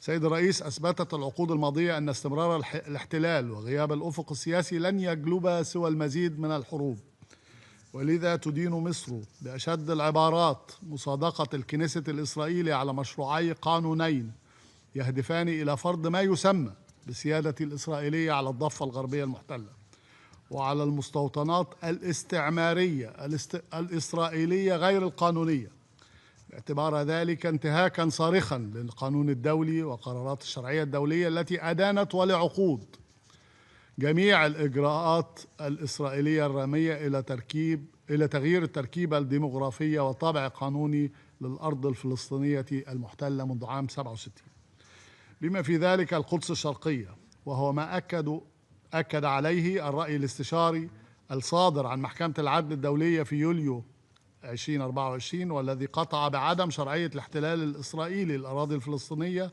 وبطلان كافة الممارسات الإسرائيلية بما في ذلك بناء المستوطنات وضم الأراضي في الضفة الغربية المحتلة، وطالب إسرائيل بإنهاء وجودها غير القانوني في كافة الأراضي الفلسطينية. كما نرحب بالرأي الاستشاري لمحكمة العدل الدولية الصادر أمس بشأن التزامات إسرائيل في الأراضي الفلسطينية المحتلة، والذي أكد على أن القانون الدولي يحظر على القوة القائمة بالاحتلال تهجير الشعب الفلسطيني قسرا من أراضيه أو تجويعه أو استخدام الغذاء كسلاح حرب، ويلزمها بتوفير المساعدات ومواد الإغاثة الإنسانية وكافة مقومات الحياة، وعدم إعاقة بل وتسهيل وتيسير عمل كافة هيئات الأمم المتحدة في الأراضي الفلسطينية المحتلة وفي مقدمتها الأونروا، وذلك اتساقا مع المسؤولية الدائمة للأمم المتحدة عن القضية الفلسطينية. تؤكد مصر مجددا حتمية منح الشعب الفلسطيني الشقيق كافة حقوقه غير القابلة للتصرف، وفي مقدمتها حق تقرير المصير وتجسيد دولته المستقلة على خطوط 4 يونيو لعام 1967 وعاصمتها القدس الشرقية استنادا إلى المرجعيات الدولية ذات الصلة. كما تشيد مصر بالمخرجات الإيجابية لمؤتمر نيويورك بشأن حل الدولتين برئاسة مقدرة من السعودية وفرنسا، وتعرب عن تقديرها للزخم الدولي المتنامي الداعم للاعتراف بدولة فلسطين لتعيش في أمن وسلام جنبا إلى جنب مع إسرائيل على نحو يحقق أمن الشعبين ويوفر واقعا جديدا لشعوب المنطقة يمكن قبوله والتعايش معه. سيد الرئيس، تحقيق السلام في عموم المنطقة يقتضي انسحاب إسرائيل من جميع الأراضي العربية المحتلة بما في ذلك الجولان السوري المحتل، وتنفيذ قرارات مجلس الأمن ذات الصلة. وتدين مصر التغولات والاعتداءات الإسرائيلية المتكررة على الأراضي السورية، وكذلك الانتهاكات اليومية لإعلان وقف الأعمال العدائية في لبنان وما يصاحبه من خروقات جوية وبرية متكررة واحتلال لمواقع حدودية وإنشاء مناطق عاذلة داخل الأراضي اللبنانية، ويمثل خرقا واضحا لقرار 1701 وانتهاكا لسيادة لبنان ووحدة أراضيه. وتؤكد مصر تضامنها مع سوريا ولبنان في حقهما المشروع في حماية سيادتهما وأمنهما واستقلالهم. في الختام أعيد التأكيد على دعم وتطلع مصر إلى التنفيذ الكامل لاتفاق شرم الشيخ، وأقتبس من كلمات الرئيس ترامب أمام قمة شرم الشيخ وفي الكنيست: إن هذا ليس مجرد نهاية حرب، بل بداية عصر جديد من الإيمان والأمل، فمعا أظهرنا أن السلام ليس مجرد أمل نحلم به، بل هو واقع، وهذا هو اليوم الذي عمل وكافح وتطلع وصلى من أجله الناس في أنحاء العالم. كما أود أن أقتبس من بيان الرئيس عبد الفتاح السيسي أمام قمة شرم الشيخ: إن السلام لا تصنعه الحكومات وحدها، بل تبنيه الشعوب، حين تتيقن أن خصوم الأمس يمكن أن يصبحوا شركاء الغد، وأننا نستشرف مستقبلا مشرقا لمنطقتنا تبنى مدنه بالأمل بدل من أن تدفن ذكريات أصحابها تحت الأنقاض. أمامنا فرصة تاريخية فريدة وقد تكون الأخيرة للوصول إلى شرق أوسط خال من كل ما يهدد استقراره وتقدمه، شرق أوسط تنعم فيه جميع الشعوب بالسلام والعيش الكريم ضمن حدود آمنة وحقوق مصانة. وانطلاقا من تلك الرؤية الحكيمة لقادتنا وبدعم وإسهام من المجتمع الدولي بأسره، سيد الرئيس، يتحقق السلام وتنعم كل شعوب المنطقة بالأمن والاستقرار. آسف للإطالة وخالص الشكر سيد الرئيس. Я благодарю представителя Египта за его выступление и хочу еще раз напомнить всем ораторам о необходимости ограничивать продолжительность своих выступлений 3 минутами. Настоятельно прошу их это делать. Я не хочу применять прерогативу председательства и прерывать вас. Сейчас я предоставляю слово представителю Индонезии. Thank you, Mr. President. I would like to thank Russia for convening this meeting and the briefers for their valuable insights. Indonesia welcomes the recent ceasefire agreement in Gaza as a ray of hope after unimaginable loss. Yet, this is only a first step of a long road ahead. And the compass is clear: the realization of the two-state solution and the inalienable rights of the Palestinian people. Mr. President, tens of thousands of Palestinians are streaming back into northern Gaza, but they return to an unrecognizable land. 92% of residential buildings in Gaza have been destroyed, 125 hospitals and clinics are now in ruin, and over 86% of cropland was damaged. The task of this council is therefore a profound one: ensuring that the ceasefire is fully observed, allowing the rebuilding of Gaza and restoring the dignity of all civilians, that all parties fully implement the peace agreement with the ultimate objective of lasting peace in Palestine based on the two-state solution. Against this backdrop, allow me to highlight 3 points. First, permanent ceasefire must be maintained as a prerequisite for sustained recovery. It must be respected to ensure unhindered, at scale, and safe flow of humanitarian assistance throughout Gaza. The UN-led humanitarian efforts must be protected without obstacles. The role of UNRWA remains indispensable. Its mandate and funding must be supported, as its work sustains millions of lives every day. In this vein, Indonesia welcomes the ICJ advisory opinion released just yesterday on Israel's obligations regarding the presence of the UN and other entities in the OPT. Second, genuine peace must be fostered. The Security Council, as the cornerstone of multilateralism for the maintenance of international peace and security, must contribute and play its role. This council must also work to secure that peace will end the occupation and fulfill the Palestinian rights to self-determination. Indonesia stands ready to contribute 20,000 personnel on the ground to credible peace monitoring missions once it is decided by the Council. We believe that peace must be protected by presence, not just promises. This will be our contribution to provide necessary security space for comprehensive peace plan negotiation. We urge the Security Council to lead and work toward this endeavor. Third, the last point, the future of Palestine belongs to the Palestinian. We must invest in Palestine's readiness to govern its future state and to lead its own destiny. For our part, Indonesia has continuously supported the Palestinian people. The Security Council must support this by ensuring that the question of Palestine remains high on its agenda towards the realization of two-state solution based on UN resolutions and internationally agreed parameters. Mr. President, as we celebrate the UN 80th anniversary, the question of Palestine remains the definitive test of whether this organization can fulfill its promise to the Palestinian. It is time for us to bring peace to the Palestinians. I thank you, Mr. President. Я благодарю представителя Индонезии за ее выступление и сейчас предоставляю слово представителю Филиппин. Mr. President, the Philippines welcomes the agreement to secure a ceasefire deal and hostage release in Gaza based on the 20-point peace plan put forward by President Trump. We also commend the diplomatic efforts of the United States, Qatar, Egypt, and Turkey in brokering this landmark deal through intensive diplomacy. We hope that the agreement will be implemented completely and expeditiously to stop the fighting in Gaza, scale up the delivery of sustained humanitarian relief, and advance recovery and reconstruction efforts in Gaza. This is long overdue. The people of Gaza desperately need free and unimpeded access to life-saving humanitarian aid, to food, water, and medicine.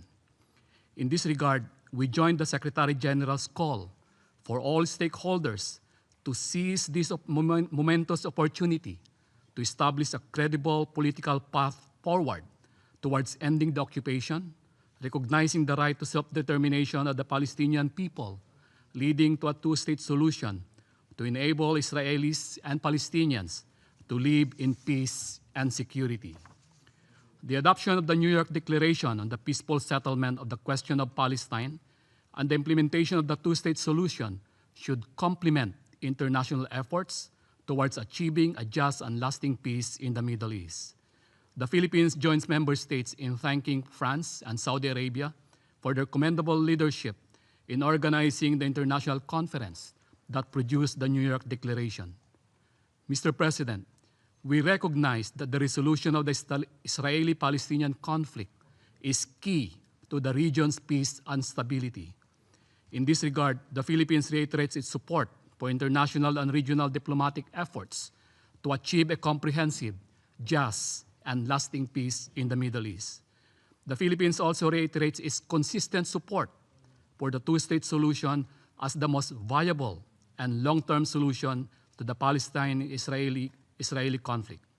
Lasting peace can only be achieved when Palestinians and Israelis can live side by side in their own sovereign, independent states, in dignity, harmony, and prosperity, where their rights, aspirations, and security are fully respected and upheld. Dialogue and negotiations based on trust and mutual understanding between Palestine and Israel are vital. We therefore support steps that would expand the space for meaningful dialogues and negotiations and resolve the conflict by peaceful means and in accordance with international law. Beyond Gaza, the wider Middle East continues to grapple with overlapping crises that threaten regional stability, from tensions in the Gulf to the humanitarian situation in Yemen.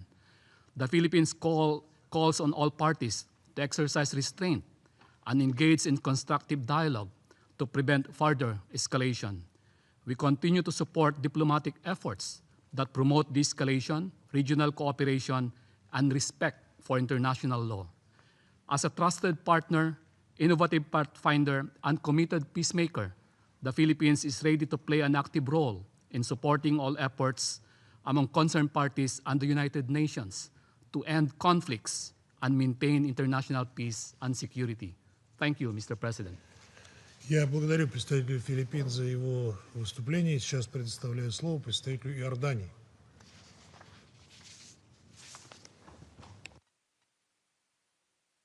شكرا سيد الرئيس، وأود بداية أن أهنئكم على تولي مهامكم برئاسة هذا المجلس لهذا الشهر.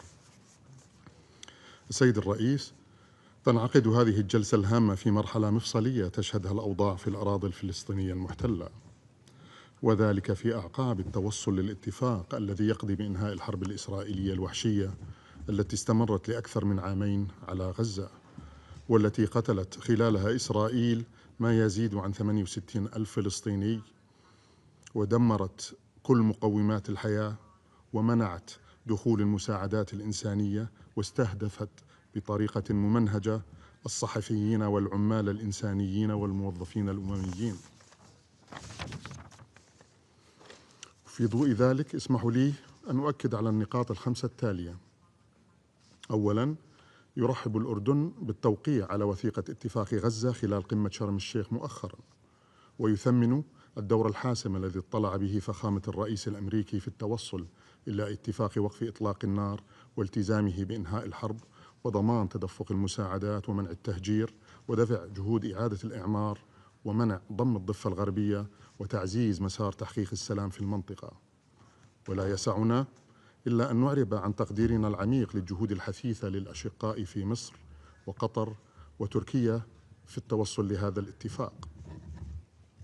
ثانياً، يؤكد الأردن على مركزية الالتزام التام باتفاق وقف إطلاق النار في غزة وتكاتف الجهود المبذولة لإنجاز المرحلة الأولى من الاتفاق، بما في ذلك ترتيبات وقف العمليات العسكرية وتبادل الأسرى والانسحاب الكامل لجيش الاحتلال الإسرائيلي وضمان إدخال المساعدات الإنسانية بشكل مستدام إلى سكان القطاع، وذلك من أجل الانتقال إلى المرحلة الثانية من الاتفاق وصولاً إلى إطلاق أفق سياسي حقيقي لتحقيق السلام الشامل على أساس حل الدولتين وفق قرارات الشرعية الدولية ومبادرة السلام العربية.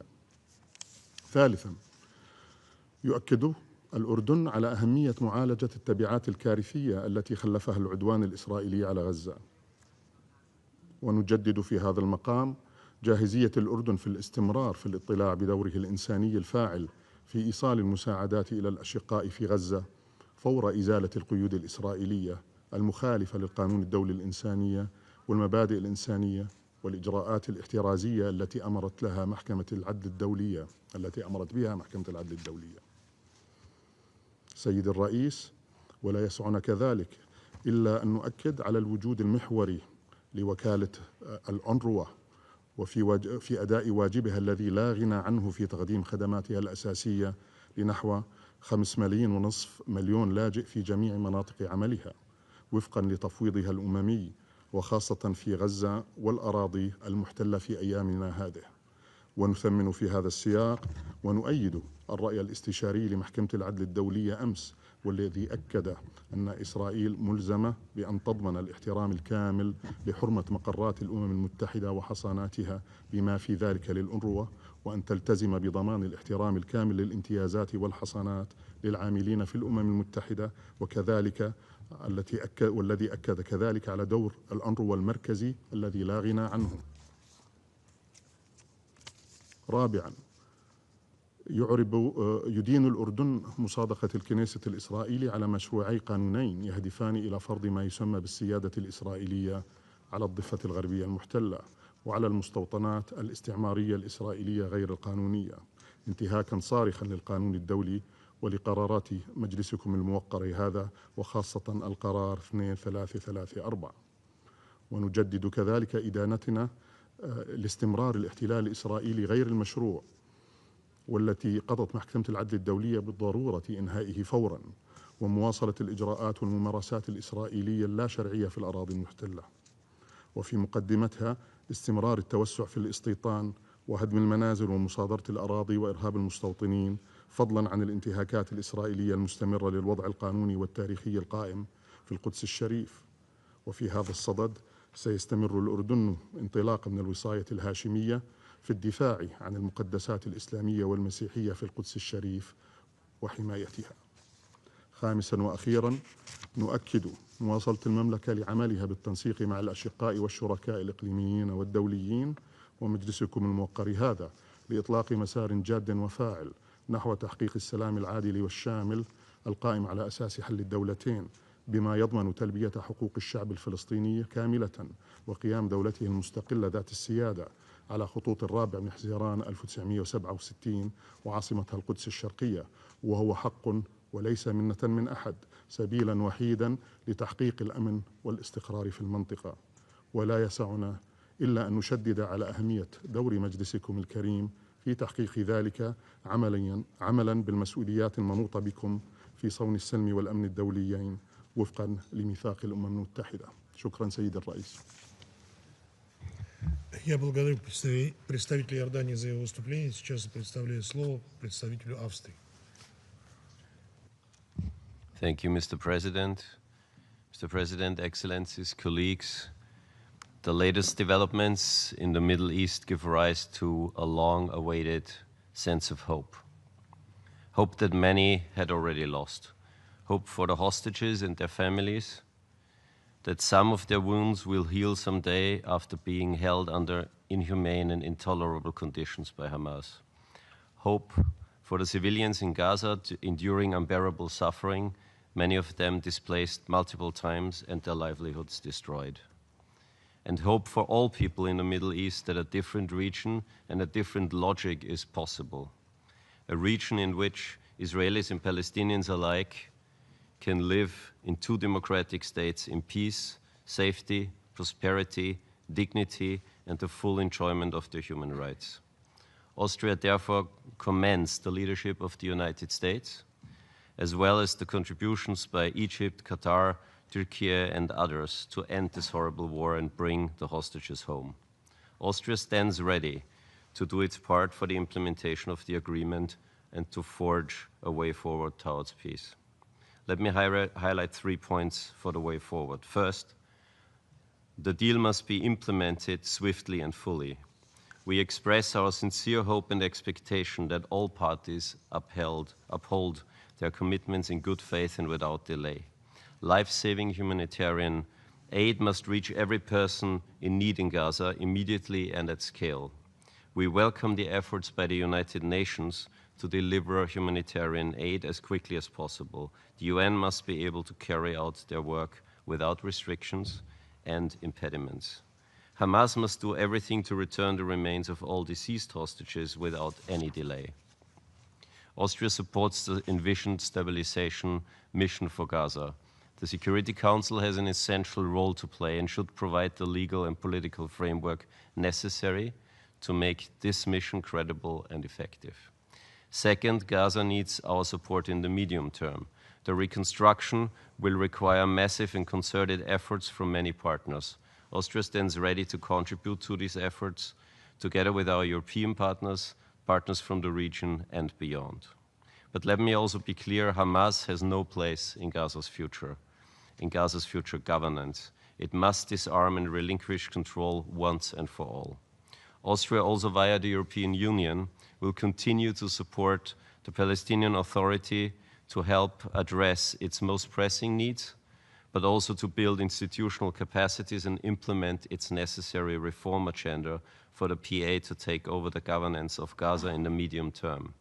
A reformed and strong Palestinian Authority is also in the interest of Israel.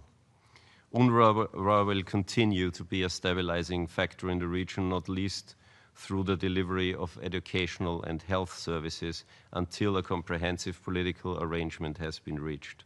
Austria will continue to support UNRWA during this period and calls on the agency at the same time to continue on its path for reforms in line with the recommendations of the Colonna report.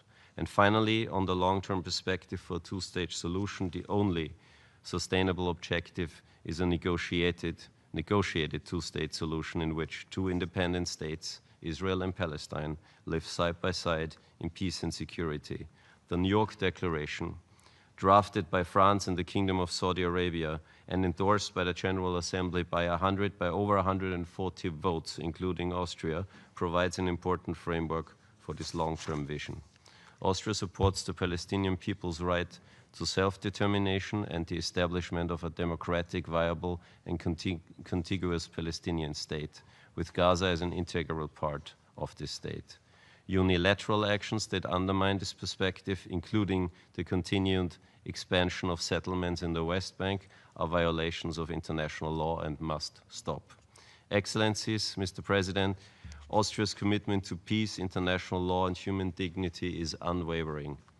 The international community has a duty to enable, to support, and to hold all sides accountable. You can count on Austria to continue standing on the side of peace, justice, and humanity. I thank you. Я благодарю представителя Австрии за его выступление. Сейчас предоставляю слово представителю Исламской Республики Иран. In the name of God, the compassionate, the merciful, Mr. President, since this is the first time I will take the floor this month, I would like to extend my sincere congratulations to the Russian Federation for assuming the presidency of the Security Council this month and commend you. Mr. President, the Israeli occupying regime has become a manifest and serious threat to regional and international peace and security. For over 2 years, the people in Gaza has endured an unprecedented and all-out war of extermination by this regime. During this time, Israel has engaged in systematic, indiscriminate, and disproportionate bombardment of innocent people. More than 68,000 innocent Palestinians have been killed. Thousands remain missing, and over 20,000 children have lost their lives. The entire infrastructure have been obliterated. Hospitals, schools, and water systems have been reduced to rubble. In fact, Gaza has been transformed into a landscape of devastation, a living testament of unbridled impunity. With the end of military operation in Gaza, the world is only beginning to grasp the full extent of the devastation left behind. Mr. President, Israeli aggression and criminal acts are not confined to Gaza. Islamic Republic of Iran has also been a direct target of Israeli aggression. Between 13 to 24 June, Israel launched unprovoked and large-scale attack against residential area, hospitals, and peaceful nuclear facilities under full IAEA safeguards. As a result of this indiscriminate and unlawful attack, 1,100 innocent civilians, including 132 women and 45 children, have lost their lives, and more than 5,700 others have been injured.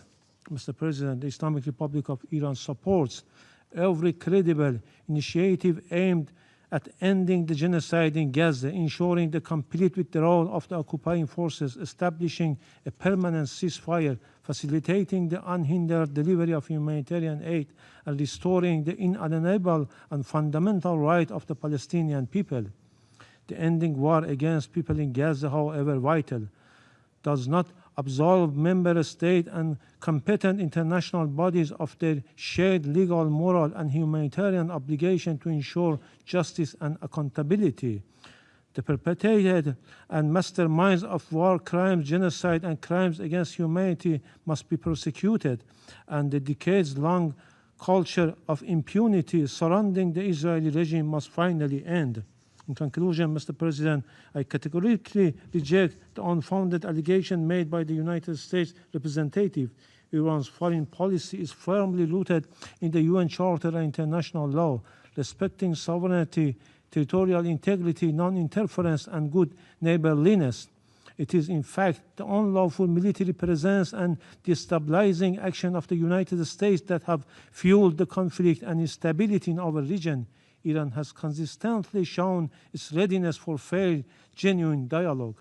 Furthermore, the false narrative of Iranian proxies is a deliberate distraction from the true source of regional instability, the United States, and its unconditional support for its proxy in the region, the Israeli regime, enabling its ongoing aggression, atrocities, and occupation. By repeatedly obstructing the Security Council Charter mandate, Washington has rendered itself complicit in these crimes and bears direct legal and moral responsibility for their continuation. I thank you. Я благодарю представителя Исламской Республики Иран за его выступление. В моем списке остается еще ряд ораторов, записавшихся для выступления на этом заседании. Однако, с учетом времени, я намерен с согласия членов Совета прерывать заседание до 15 часов 00 минут. Заседание прерывается.